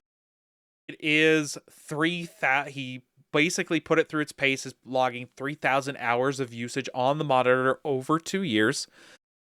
And the usage tests were 400 to 500 hours of Overwatch 1 and 2, 2,500 hours in DaVinci Resolve and Fusion 360. His brightness settings were 80 to 100%. The Windows taskbar was set to auto hide and had dark mode enabled, and default protection settings were used, so i.e. like pixel cleaning. And the verdict is good for everybody interested in an OLED monitor, that subjectively it's still fine, although there is very faint scarring, but over 3,000 hours of usage, it is barely noticeable, which I think is all we could really ask for. If you're putting that much usage in your computer over 2 years, if it's barely starting to affect the display, then I think the vast majority of people will be fine. Now, what things are barely noticeable? Well, it is the exact culprits that you would expect to be the problem. It's going to be high contrast UI elements. Specifically in his case, Overwatch health bars. Because, it's, for those of you who don't know, there's either armor, shields, or health in Overwatch. Shields being blue, armor being yellow, and health being white. And the problem that he was seeing is that the white health bars ended up leaving a little bit of kind of noticeable kind of opacity, kind of static image type of stuff. The other portion would have been faint outlines from DaVinci Resolve scroll bars, something that's always on screen. Outside of that, they would only be seen kind of on solid static gray or blue backgrounds when he was specifically looking for it. He claimed that he never really could notice it during movies or other gaming or even general web browsing. So basically it's there, but unless you're specifically looking for it on a solid color background, you're not going to see it. Fair. You were correct, by the way. It does drop down to 1080. Okay, so it is the full... Specifically, full HD, yeah. Perfect. Okay, that's what I thought for dual mode, but I just wanted to make sure and double check before I told people the wrong thing. Which, by the way... Sorry, go on. All the companies that definitely listen to what we say, I'll totally spend $1,400 on a monitor when it's 4K and 2K. Yes. But when it's 4K and 1080, you're not getting me. Like I'd rather just hit the middle and hit 2K and call it a day. I think once they are able to start doing that, I think they'll see 4K OLED skyrocket. And agreed. Being a guy that does not have a dual mode 4K OLED, I do not regret the OLED purchase. I do regret having the 4K only option. Our friend Tiger picked up a 1440p OLED, and he absolutely loves it. And for anybody else, unless in the future you're listening to this and the 4K, 2K dual mode monitors exist, I would highly recommend at the moment just doing a 2K OLED. The OLED is where the gorgeous upgrade is going to exist. Games are going to look so much better with those true high contrast colors. 1440p is plenty enough, especially for the performance that you're going to want, especially in a lot of multiplayer games, because you're going to struggle at 4K, even now, especially during the memory apocalypse with everything being expensive. So, if you're looking to do an upgrade, go do a 1440p OLED. You'll be absolutely content and happy. I ended up going with an IPS. It was the best panel IPS that existed when I bought it, which was, God, like 5 years ago now, something like that. I spent a pretty penny on this thing. I think it was close to like 800 to 900, somewhere around there. Oh yeah. And what it was, that LG monitor that everybody wanted, that was never available. It was always out of stock. Yeah. Because it was the absolute best one out there on the market. Sure. This is a ViewSonic made with the same panel. I have a feeling you were going to say, well, I didn't get that one, but I got one that's made with the same parts. Yes, exactly. It's made with the same exact parts, and it's great. I have loved it for a very long time. Yeah, well, and here's the thing. It's I don't great. think there's anything inherently wrong with good quality IPS monitors. I do think we are to the point, if you're going to drop the dime, don't do it on an IPS monitor. I mean, the response time on OLEDs is very low. So for performance just period, you're already set, and the colors are gorgeous. But yeah, there have been plenty of good IPS monitors. And if that's all you can afford, there's nothing wrong with it. If you can only afford a 1440p IPS monitor over a 1080p OLED, I would tell you to go with the 1440p IPS over the 1080p OLED. Yeah. However, if you can afford a 1440p OLED, oh my god, they look so freaking gorgeous. Definitely go with it. And to kind of get back to what we're talking about here, burn-in, not nearly as much of a problem as it used to be, especially if you're not leaving necessarily a giant white screen up all the time. Right. So, depending on what work you're doing, but for gaming, most of the time, I don't think a lot of stuff is high contrast necessarily. A lot of UIs now are kind of opaque and, shifting color and aren't necessarily blindingly white. So I think most people will be fine. Also, there wasn't much of a brightness loss. They mentioned that it was about a 1.5% decrease over those 1,000 hours of usage, which is pretty much nothing that is anything to be concerned about. So, yeah, don't worry about it. Go out there if you're looking for a monitor upgrade, get an OLED monitor. It's what a lot of people are doing. Shipments grew by 65% in 2025. So, now's the time if that's what you're in the market for. Yeah, like I said, I'll buy one when it's 4K and 2K. Until then, I'm happy with my 1440p monitor. Yeah, I don't think there's a problem. I mean, I'm not going back. I bought this one, so I'm gonna be on this 4K OLED, and that's just what it's gonna be. So, if the next cards come out and they're ever affordable, but Yeah, I've got no problem. All right, I think that's all we got for this segment. Let's move in to getting Heru admitting that NVIDIA has done something good in Lost and Found. Sure, buddy. All right, Lost and Found, digging into some gaming history, and this one I cheated a little bit because it is dealing with old games with some new tech. Now, have you actually looked through any of this at all? No. Okay. I did what you told me and just ignored it. Okay, fair enough. So, basically, NVIDIA has what is called NVIDIA RTX Remix, and they've updated it recently, so it's even better. What is RTX Remix? RTX Remix is open source, which I'm sure you appreciate, not being a closed platform, right? It's an open source modding platform built into the NVIDIA's Omniverse. It allows modders to take classic DirectX 8 and 9 games, that would be things like Morrowind or Portal, and completely remaster their visuals without needing any of the original source code. I need science. So, what's happening? So basically, it works by intercepting the game's fixed function pipeline when the game needs to send a command to draw an object or light. Remix catches that command and replaces the old flat asset with a modern high-fidelity one in real time. What's the latency?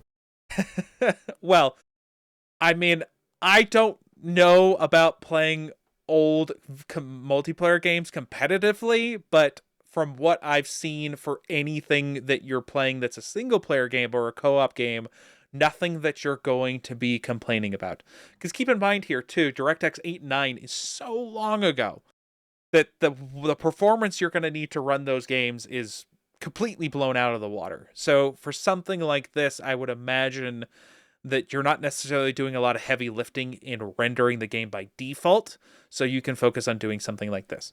So it replaces a lot of the lighting with path tracing, not ray tracing, path tracing, which is way more intensive, and it's going to simulate physics or light physics perfectly, or as perfectly as we can get it nowadays. And you're going to see realistic reflections, shadows, and global illuminations that obviously when the people building these games couldn't even dream of at that time. It converts, and it's going to convert with basically AI, old simple color textures into physically based rendering materials so that the light will actually interact with those surfaces properly, giving them more of a physical stone or matte or shiny look. And obviously all of this is enhanced with AI, so you can actually get a higher resolution as well. It's currently designed with games or for games with fixed function graphics, as we mentioned earlier. So it's supporting, as of right now, 165 classic titles. Not bad. Right. So the big update that happened January/February, which is RTX Remix 1.3. It moved beyond the paint jobs, which Remix could only previously change how things looked. So if you wanted the world to react like a light flickering when you walked near it, it didn't really work at that moment in time. So they're now able to inject kind of logic into the system with Unreal Engine blueprints connecting to sense triggers or actions. So the player state detection, coordinates and camera zoom, world bounding boxes, setting invisible zones, object states, proximity to enemies and specific things, time and input, real-time clock cycles or specific key presses. So for example, in Half-Life 2, specifically or famously, the Ravenholm kind of section, if you don't know, that's kind of the more horror section in Half-Life with the head crabs. A door was shown that every time it opens, it triggered a completely different environment, switching from sunny to a lightning storm using random logic, just as a proof of concept type thing. Night vision, a different modder added a system where zooming in with a crossbow triggered a green and black post-processing filter, creating a functional night vision scope on a 20-year-old game. Paranoia system, where a warning system that detects off-screen enemies, which triggered heartbeat-like pulses and chromatic aberrations, and vignetting, which is a visual effect to alert the player. Breathing room, a sci-fi device which when held, causes the textures on the surrounding walls to physically breathe or displace in real time. Wild. Okay. So, come on. I mean, it's cool, right? I'm not going to say it's not. I mean, it's fair. And open source. So yes, that is like good. So open and available, it's not locked down. They're doing something to breathe in really cool, unique life to old games that's available to anybody. That literally, is there anything else in this specific scenario that you could ask for? I mean, there's so many things I could ask for, but it would just be unrealistic. So come on, give it to me. You have to say that they've done a good job here. Yeah, this yeah. Oh, like I said, great. Yeah, they did a great job. They're still a shit company. Yes. Yeah, I mean, that's fine. But in this specific instance, they've done a great job. I've achieved my goal. I delivered on what I promised. Is that what you promised? Yeah. Hey, telling somebody they did a good job is giving them praise. All right, fair enough. You did just say appreciating NVIDIA. Which you appreciate that this exists, and you've already said it's cool, and they've done a good job. All right, let me clarify. I'm not taking it back. I'm not going to take it back, but I want you to know that my appreciation largely stems from the shock that it's open source. Like, honest to God. Well, and that this technology exists. I mean, come on. Like, sure. Yeah. Both, it's I agree with technology. both things. It's different if it's not open source, and it's different if it's not as dynamic as it is. This is awesome. Yeah, I mean, if this wasn't open source, it would just be the same shit that they've done over and over again. Yeah, the technology would still be cool, but you wouldn't see, like, here, all these cool things that I've mentioned. A lot of these were done by regular people, right? Yeah. So you wouldn't see all this cool stuff existing outside of what NVIDIA itself is doing, because a lot of these people wouldn't pay for that unless someone was a real dedicated fan of whatever specific game. Yeah. Oh yeah, for sure. That's kind of my point though, is that like, if it wasn't open source, then it would inevitably be left to Corsair or AMD or someone else who often puts things as open source to just copy exactly what they did and make it open source, which is exactly what AMD did with G-Sync. Yep. Yeah. Well, FreeSync is what you're about, yeah. Well, no, that's exactly why FreeSync came into play, was because G-Sync was closed source. And they were like, this is stupid. We're just going to make our own. Yeah, it's better for you to do the standard and be in charge of the standard and have everybody adopt it. Because otherwise, you stop being the standard, and then you can't control it. Yeah, sure. But the problem with that is that it was a licensing thing, right? They wanted money. No, I get that, but that's why you make it open source, because if it's open source, you get to be in charge of the standard because everybody starts adopting it. So you can still set the rules, right? You can still be in charge of everything, and your name thusly gets associated with everything. Yep, which is exactly what AMD did. That's why it's called AMD FreeSync, despite the fact that I'm pretty sure it's open source. No, it is. It's 100% it is. Yeah, so anyways, this is cool. They've done a good thing. This is objectively awesome. I don't see any negatives here. I mean, other than potentially training an AI system, which I don't care, because if this is what we're getting as a result without any extra cost to the consumer or gamers, then win-win. This is great all around. I kind of want to go look up some of these titles and see if there's any games that I enjoy that are included in here that I could go actually test this out and see if I could get this up and running. Because it would be really cool to play some old school titles with some modern lighting and texture res updates.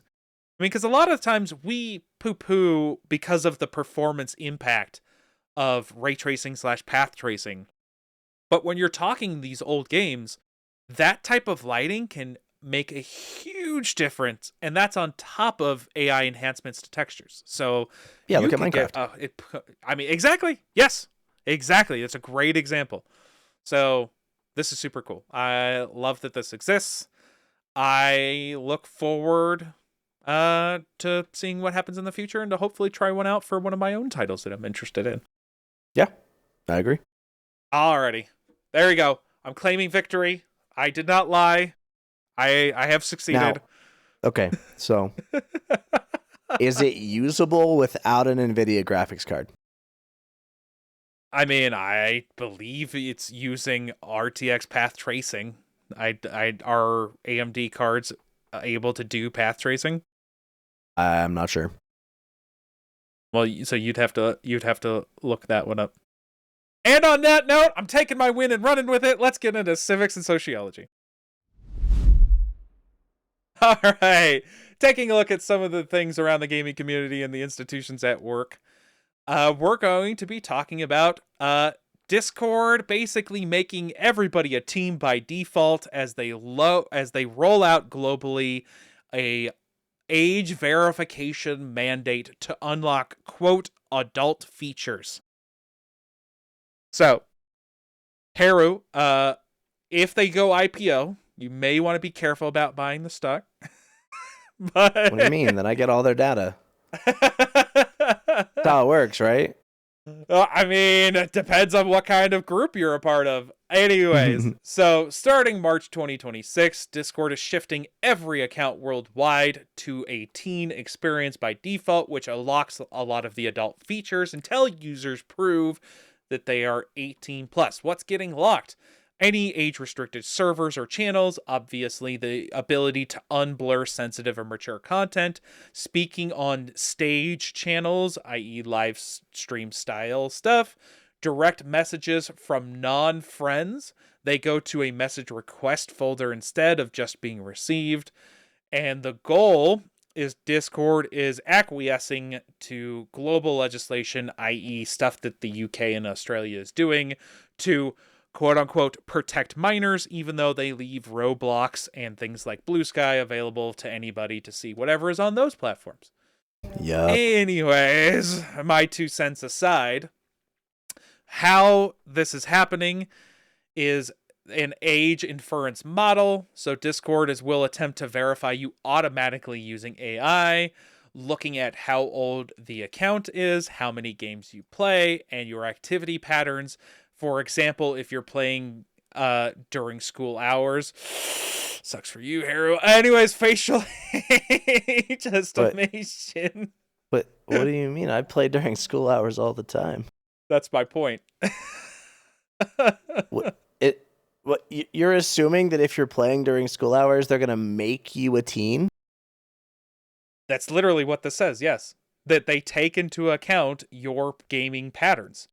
So they are more likely to flag you as a teen potential account and require age verification if you're playing during school hours. I don't think that's what this is saying at all. No, I think this is saying quite the opposite. What do you mean? Meaning, depending on how old your account is. Sorry, yes, I said the wrong thing. Okay. We are on the same page. We are on the same page. Okay. Apologies. Anyways. No, I figured there was going to be no way that they. Yeah. No. We're on the same page. I definitely said the wrong thing. A video, the other way would be facial recognition from a video selfie processed by AI. Discord claims this is entirely done on the device, and the biometric data never reaches their servers, but they've already not done that. And we'll get into some data breaches, so we'll see. The other way is that you could upload an actual government ID, a passport, or a driver's license to a third-party vendor. And in this case, which make it clear right now, the company K-ID is different than the one that had the data breach. So this is a different third-party company doing that ID upload. Meh. However, on February 10th, following massive complaints by people, shocker, Discord clarified that the vast and mass amount of users on the platform, especially long-term adult accounts, will likely be verified automatically by background AI checks and won't need to do any face scan or ID checks, which obviously means you and I'm sure things like having a credit card associated on the account with your name, all that jazz, along with your patterns. Oh, already, yeah. Guaranteed. My problem with this is, okay, facial age estimation. If it is actually entirely done on device, I'm fine with it. However, I doubt that to be true. And I'm still fine with it even if it's going onto a server. Because at the end of the day, just look at someone's Facebook profile. You already have the data, right? I don't really care. I mean, we disagree here because I do care. You shouldn't. Like, here's the thing. I've always been a thing of parents need to do parenting, and you shouldn't make everybody else. You shouldn't punish everybody else for parental problems. I also think that identity theft is already a problem, and any sort of 3D scan is more intrusive than taking just a single photo, which they are requiring scans, essentially. They're not just uploading a single photo. And then on top it's of that, a video selfie, so it's probably like move your head left, right, up, down, stuff like that. Absolutely. And there's way more you can do with that. Yep. And obviously, government IDs being loaded anywhere is a huge problem because that stuff can always be breached.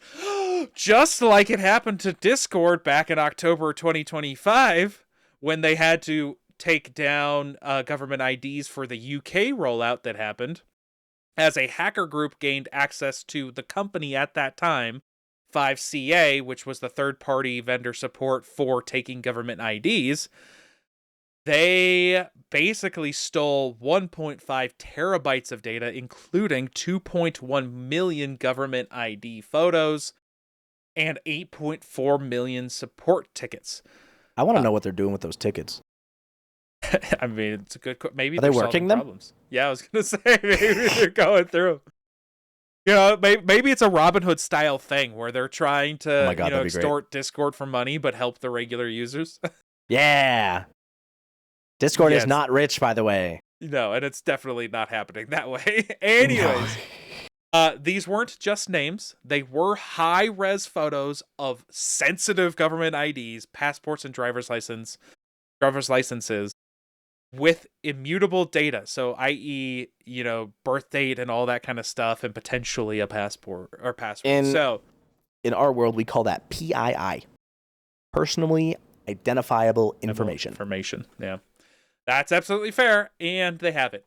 They never acquiesced to the ransom, so that information still exists out there. So, sucks for you, UK users. And this didn't dissuade them at all from And this didn't dissuade them at all from implementing it worldwide. So, which is insane.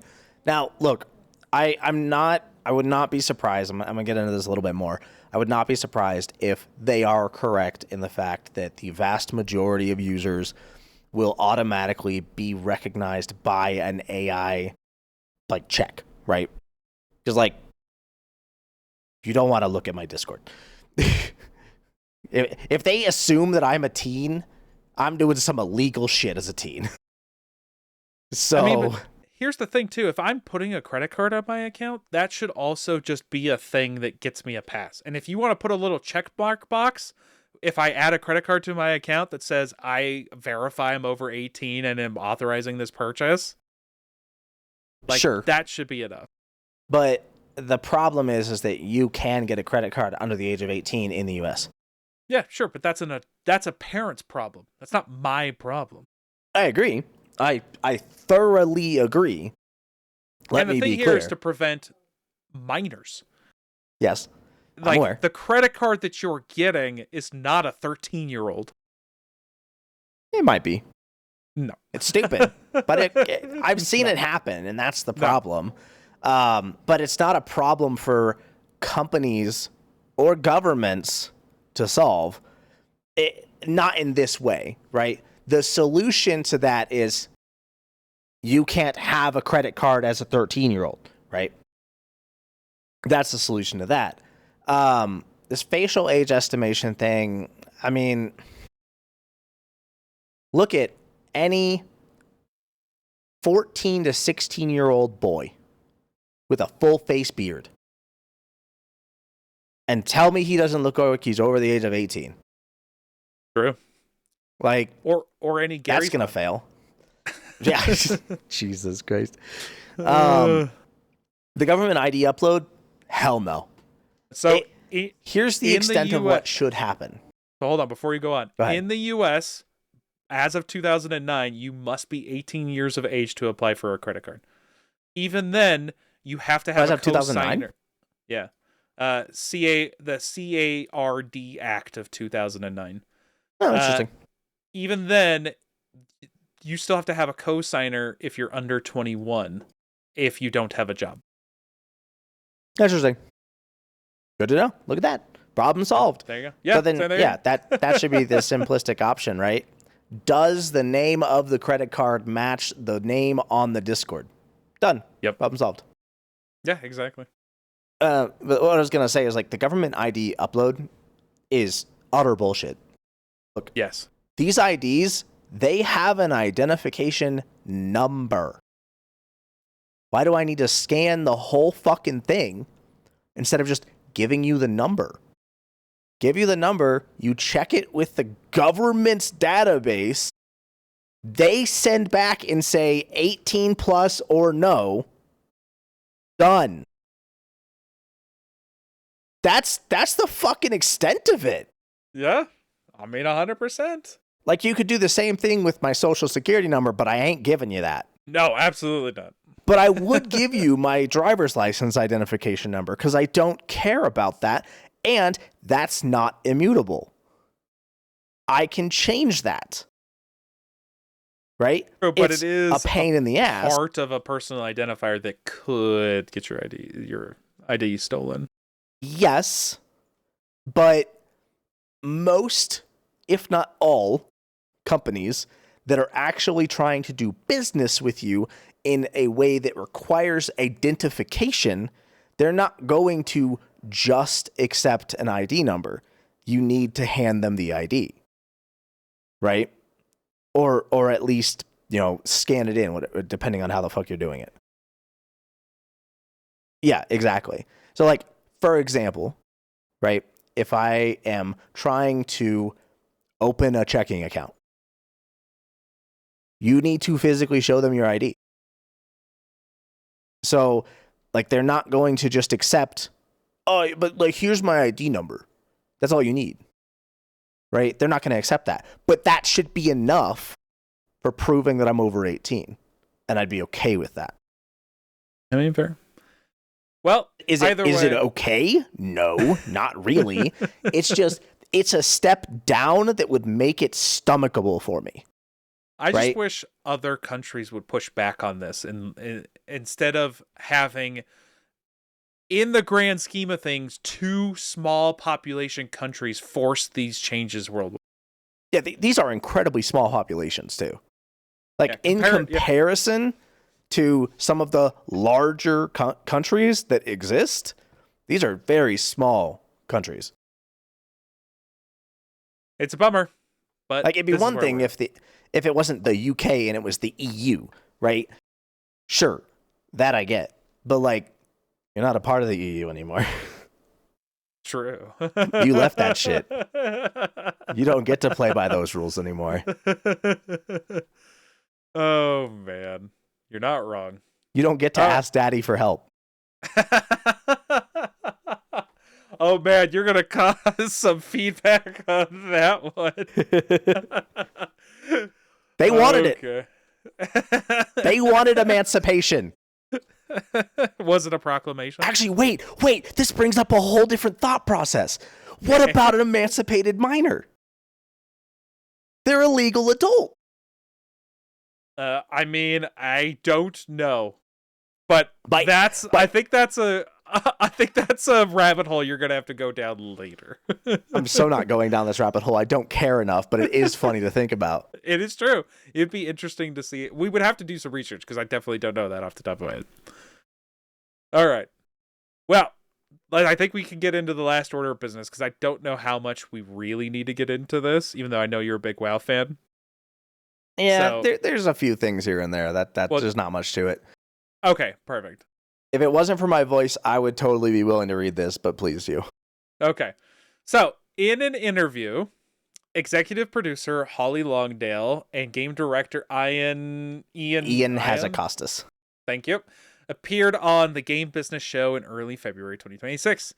Longdale shared that the executive creative director, Chris Metzen, has expressed regret over the name Warcraft, occasionally saying, "I wish we hadn't called it Warcraft. It sounds intimidating." Longdale's stance is she explicitly disagreed with Metzen during the interview, comparing the name to Warhammer, an established and understood brand that doesn't inherently scare away any new players. So what are your views on that? All right, so just straight off the bat, Holly Longdale has been an amazing source of stability for the World of Warcraft brand, right? Or game, whatever. Sure. Whatever the hell you want to call it. Yeah. But I think it is fucking wild to tell the original creator of the game he shouldn't be having that regret.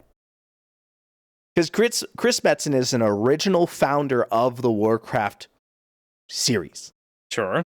Right? He came back to Blizzard in the role initially as consultant and then was given the position of executive creative director because reasons. Right? And he is only one of many other people who have actively called it or who actually founded Warcraft, right? Obviously. But he was a big name. I disagree with her statement about Warhammer not inherently scaring away new players. Now here's the thing though. Because I don't think the name, because the whole discussion is the name. Right? I don't think the name Warhammer is scaring away anyone. I think with any of this, it's what the name represents and the community represents. Yeah, 100%. So I think she's right. I don't think Warhammer is scaring away anybody because it's called Warhammer. Especially because that's fair. I don't think Warhammer describes how dark that universe actually is. I think this is the other problem.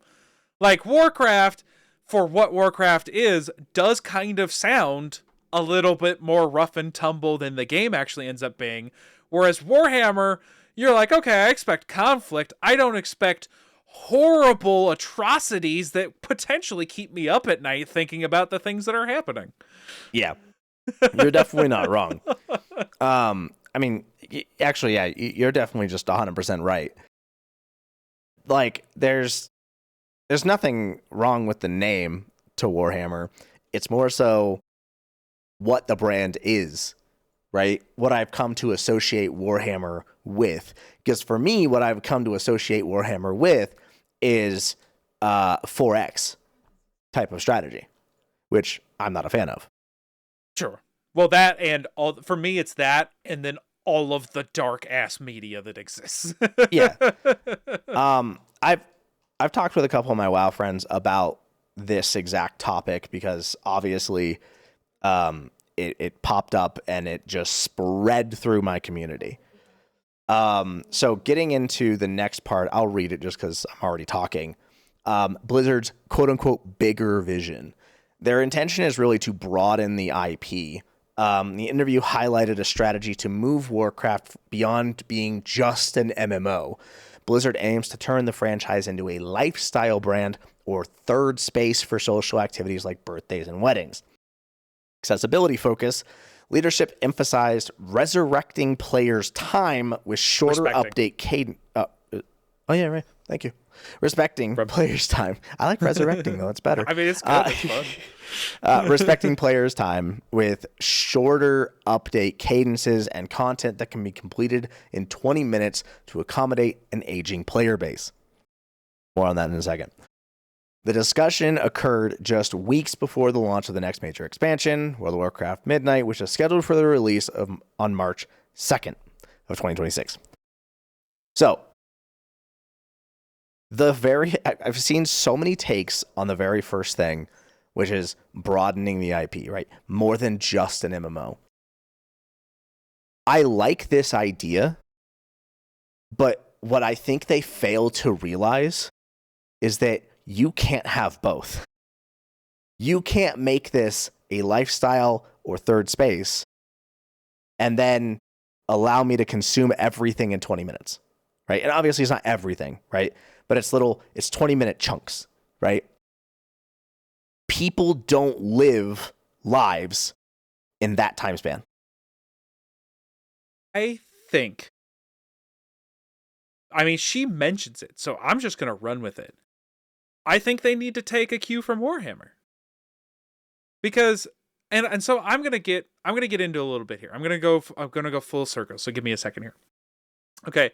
The concern is like the Disneyfication, where you're kind of watering down the brand, making it more casual and all that kind of stuff. And I don't have a problem with that for other projects. As long as WoW stays WoW, if you want to do other stuff outside of that, I don't have a problem. And I'll come back to that in a second. I think it's very concerning that he says he regrets naming it Warcraft. That's very concerning for me. And that's from an outside non-fan perspective. And for two major reasons. One, because it outright ignores where the brand came from, which is obviously from RTS series Warcraft, which I did play. And you used that name because it was in that universe and those characters and that world, which allowed the game to already have a fan and user base. So saying I don't want to call it Warcraft is ridiculous because you did it so that it would succeed. The second thing is, the regret of not calling it Warcraft to me signals a lack of respect for everything that the universe, the material, the story that exists over the existence of the property. Mm-hmm. So I find all of that disappointing. There's so many examples of properties failing today because they don't respect what the brand is. And I'm just going to bring this one because Forbes just put out an article that the last Snow White lost $170 million for Disney. Now, I'm not going to take any stance either way about why that could have happened. Woke, not woke, doesn't matter. At the end of the day, the people who wanted to see the movie didn't outweigh the cost that you put into the movie. And a lot of people that loved the original properties didn't go see it because you changed it too much. And the people you put in charge of the property didn't respect it.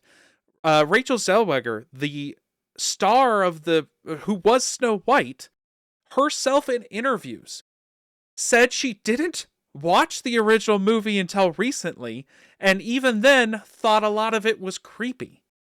Now, you can say things like you may want to update or change things, but without ever saying there were things that you loved about it is ridiculous. So my concern is a lack of respect for the property. Now, to bring it back to Warhammer, do what Warhammer does. Did Warhammer change what originally Warhammer is with all the tabletop stuff or anything like that?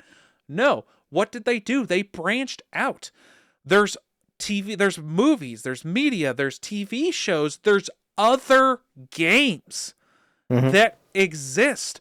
Literally, we just had one of the most exciting games of the last year, which was a Warhammer 40K co-op game that everybody loved and was a fantastic property. And is it anything like the tabletop? Absolutely not. It's something completely different. World of Warcraft, i.e. Warcraft, needs to take a page out of Warhammer's book, which they themselves mention, and if they want to expand their universe and include a more casual audience, start doing other things. Warcraft can be Warcraft, and you can have other things that exist in the universe. So here's kind of my thing with it, right? World of Warcraft has always been casual. Always. I say that in this way because if you look back to vanilla World of Warcraft, okay? Not Warcraft 1, 2, and 3, the RTSs, but specifically vanilla World of Warcraft. And I think he's talking about Warcraft as a whole, not just the MMO, to be clear.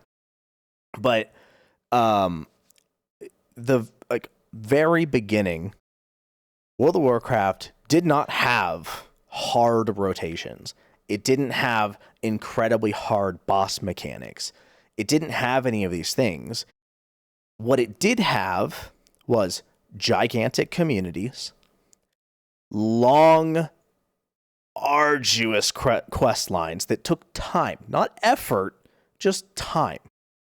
Sure. And personalization.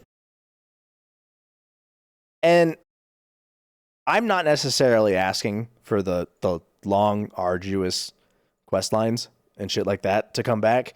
Don't ever make me attune to a raid again. I will quit. I really, really will. I promise. That's fair. I quit. Quick side note.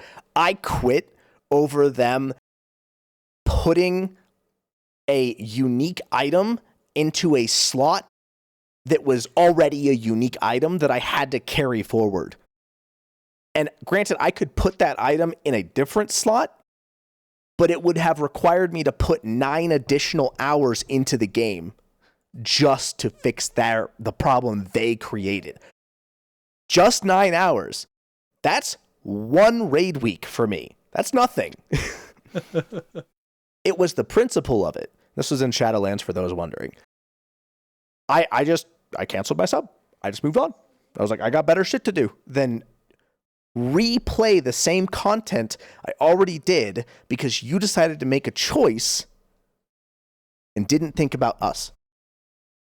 Right? So going back to it all, I think that Metzen, his expression of regret over naming it Warcraft shows me that he's really just done with the brand, which I think is fine. You can be done with something. You don't have to infinitely draw something out. Pass it on to the next people who want to continue it. I think that's fair. Move on to something else. Yeah, I mean, I think that's a more elegant way of me saying you're not respecting the brand. I think you've put it in a way more realistic and articulate manner that, yeah, it feels like you've exhausted your interest in this series and you want to do something different. Now, when a lot of people say that World of Warcraft isn't for the casuals, okay, they fail to define casual. Because you and I would define casual probably very differently than each other. Right?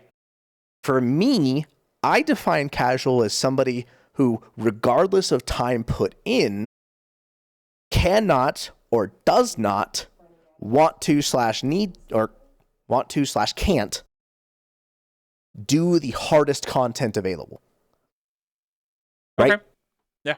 Pushing for the highest, most difficult content you possibly can, regardless of the amount of time put in, That's my definition.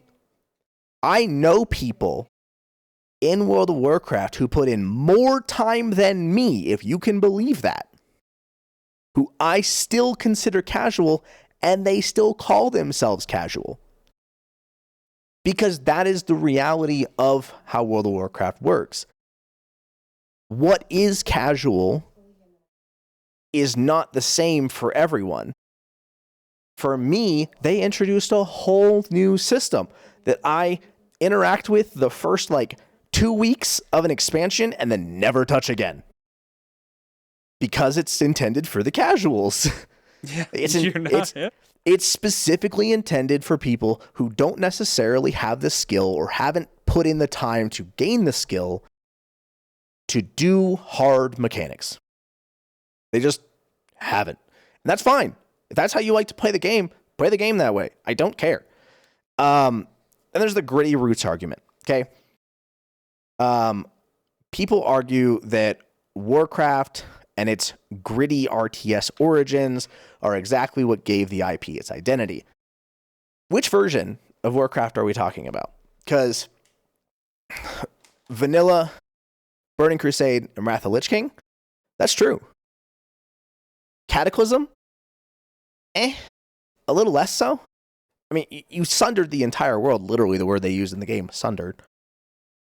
And it was pretty rough. Mists of Pandaria, there were some dark themes, but it was not visually gritty anymore.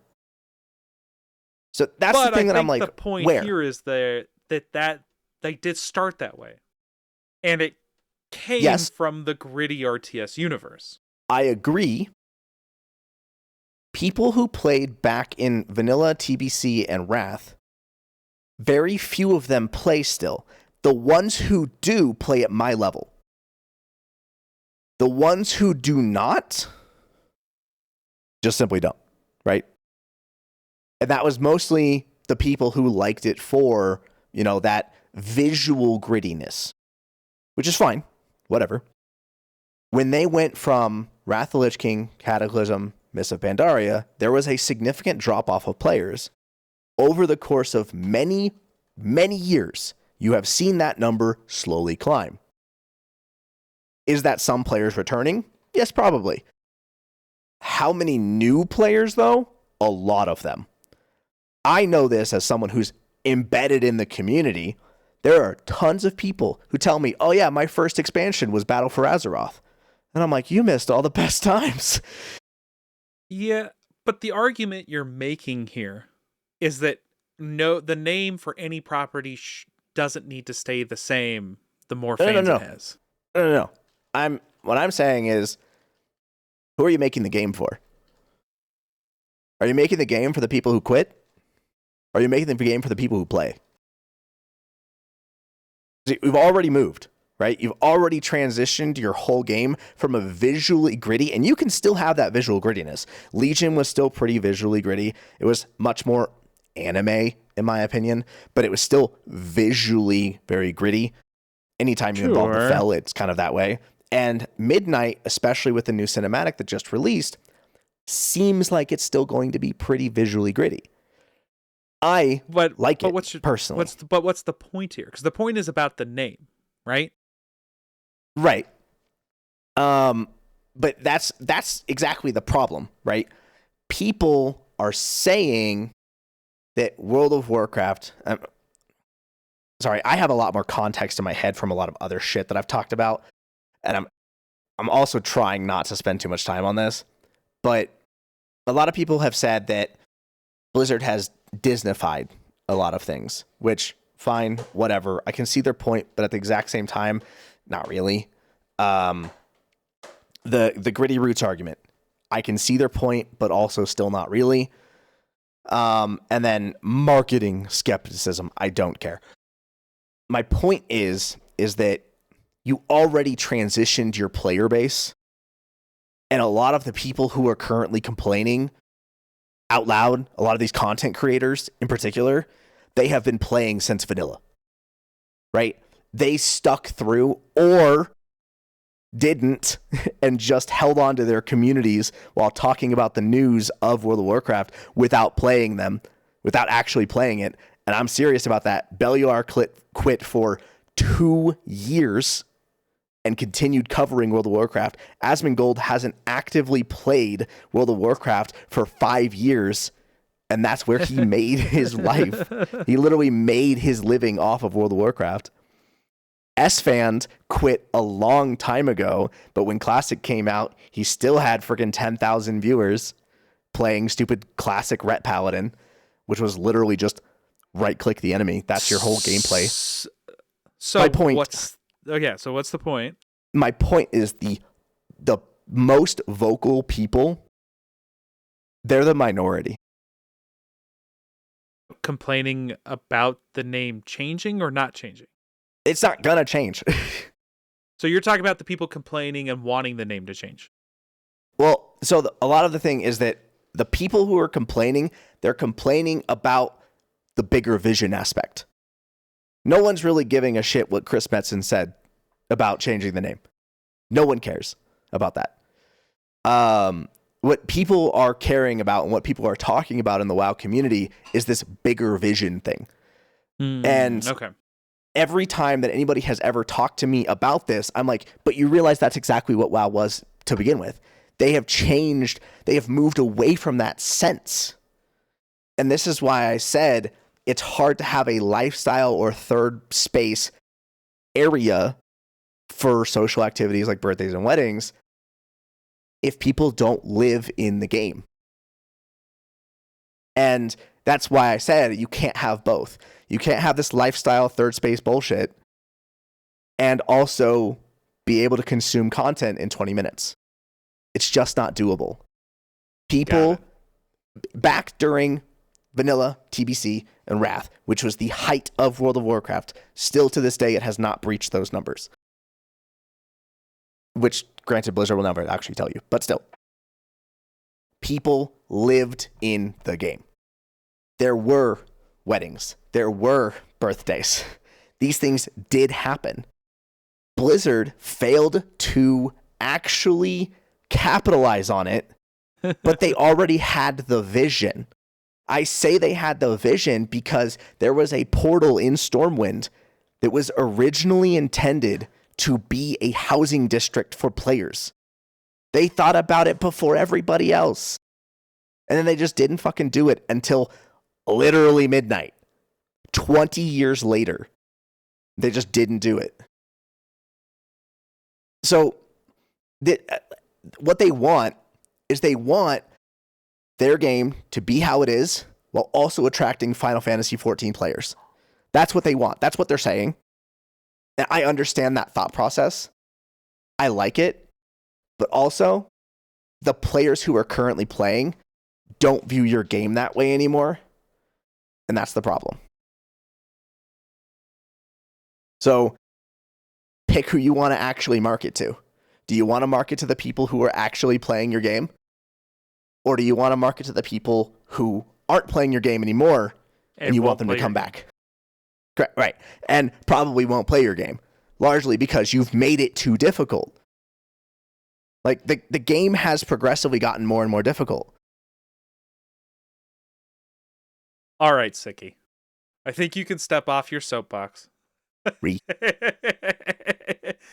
And you can still enjoy WoW. And it sounds like, who was it? Holly? It sounds like Holly is the correct person to be in charge and understands, hopefully, what it makes this series attractive and will make good decisions moving forward. Holly has been good. Ian has been so-so. And Chris Metzen, his foot's in the door, and that's the problem. It's time to retire. Is that what you're saying? Yeah. He really forced in this whole world saga thing that we're currently dealing with. And you could feel it in this first expansion. It was terrible. It sucked. All right. So pick up your pitchforks. Down with Chris. Burn him at the stake. All right. Well, that you added way more context that I had no idea about I definitely took that surface level conversation and thought that was not going to be as in depth of a conversation as it was. So I'm glad you're here to provide that context. All right. Well, I think that's all we have time for this week. Alrighty, people. Close your books and pack your bags. But just a heads up, you're only renting those books and bags, and you will not own them when you're done renting them. You will have to return them, and you get no money for them. Wait, they kind of already do that in college. Anyways, that's all we have time for this week. We hope you enjoy your time off and look forward to your participation next time. Peace. See you.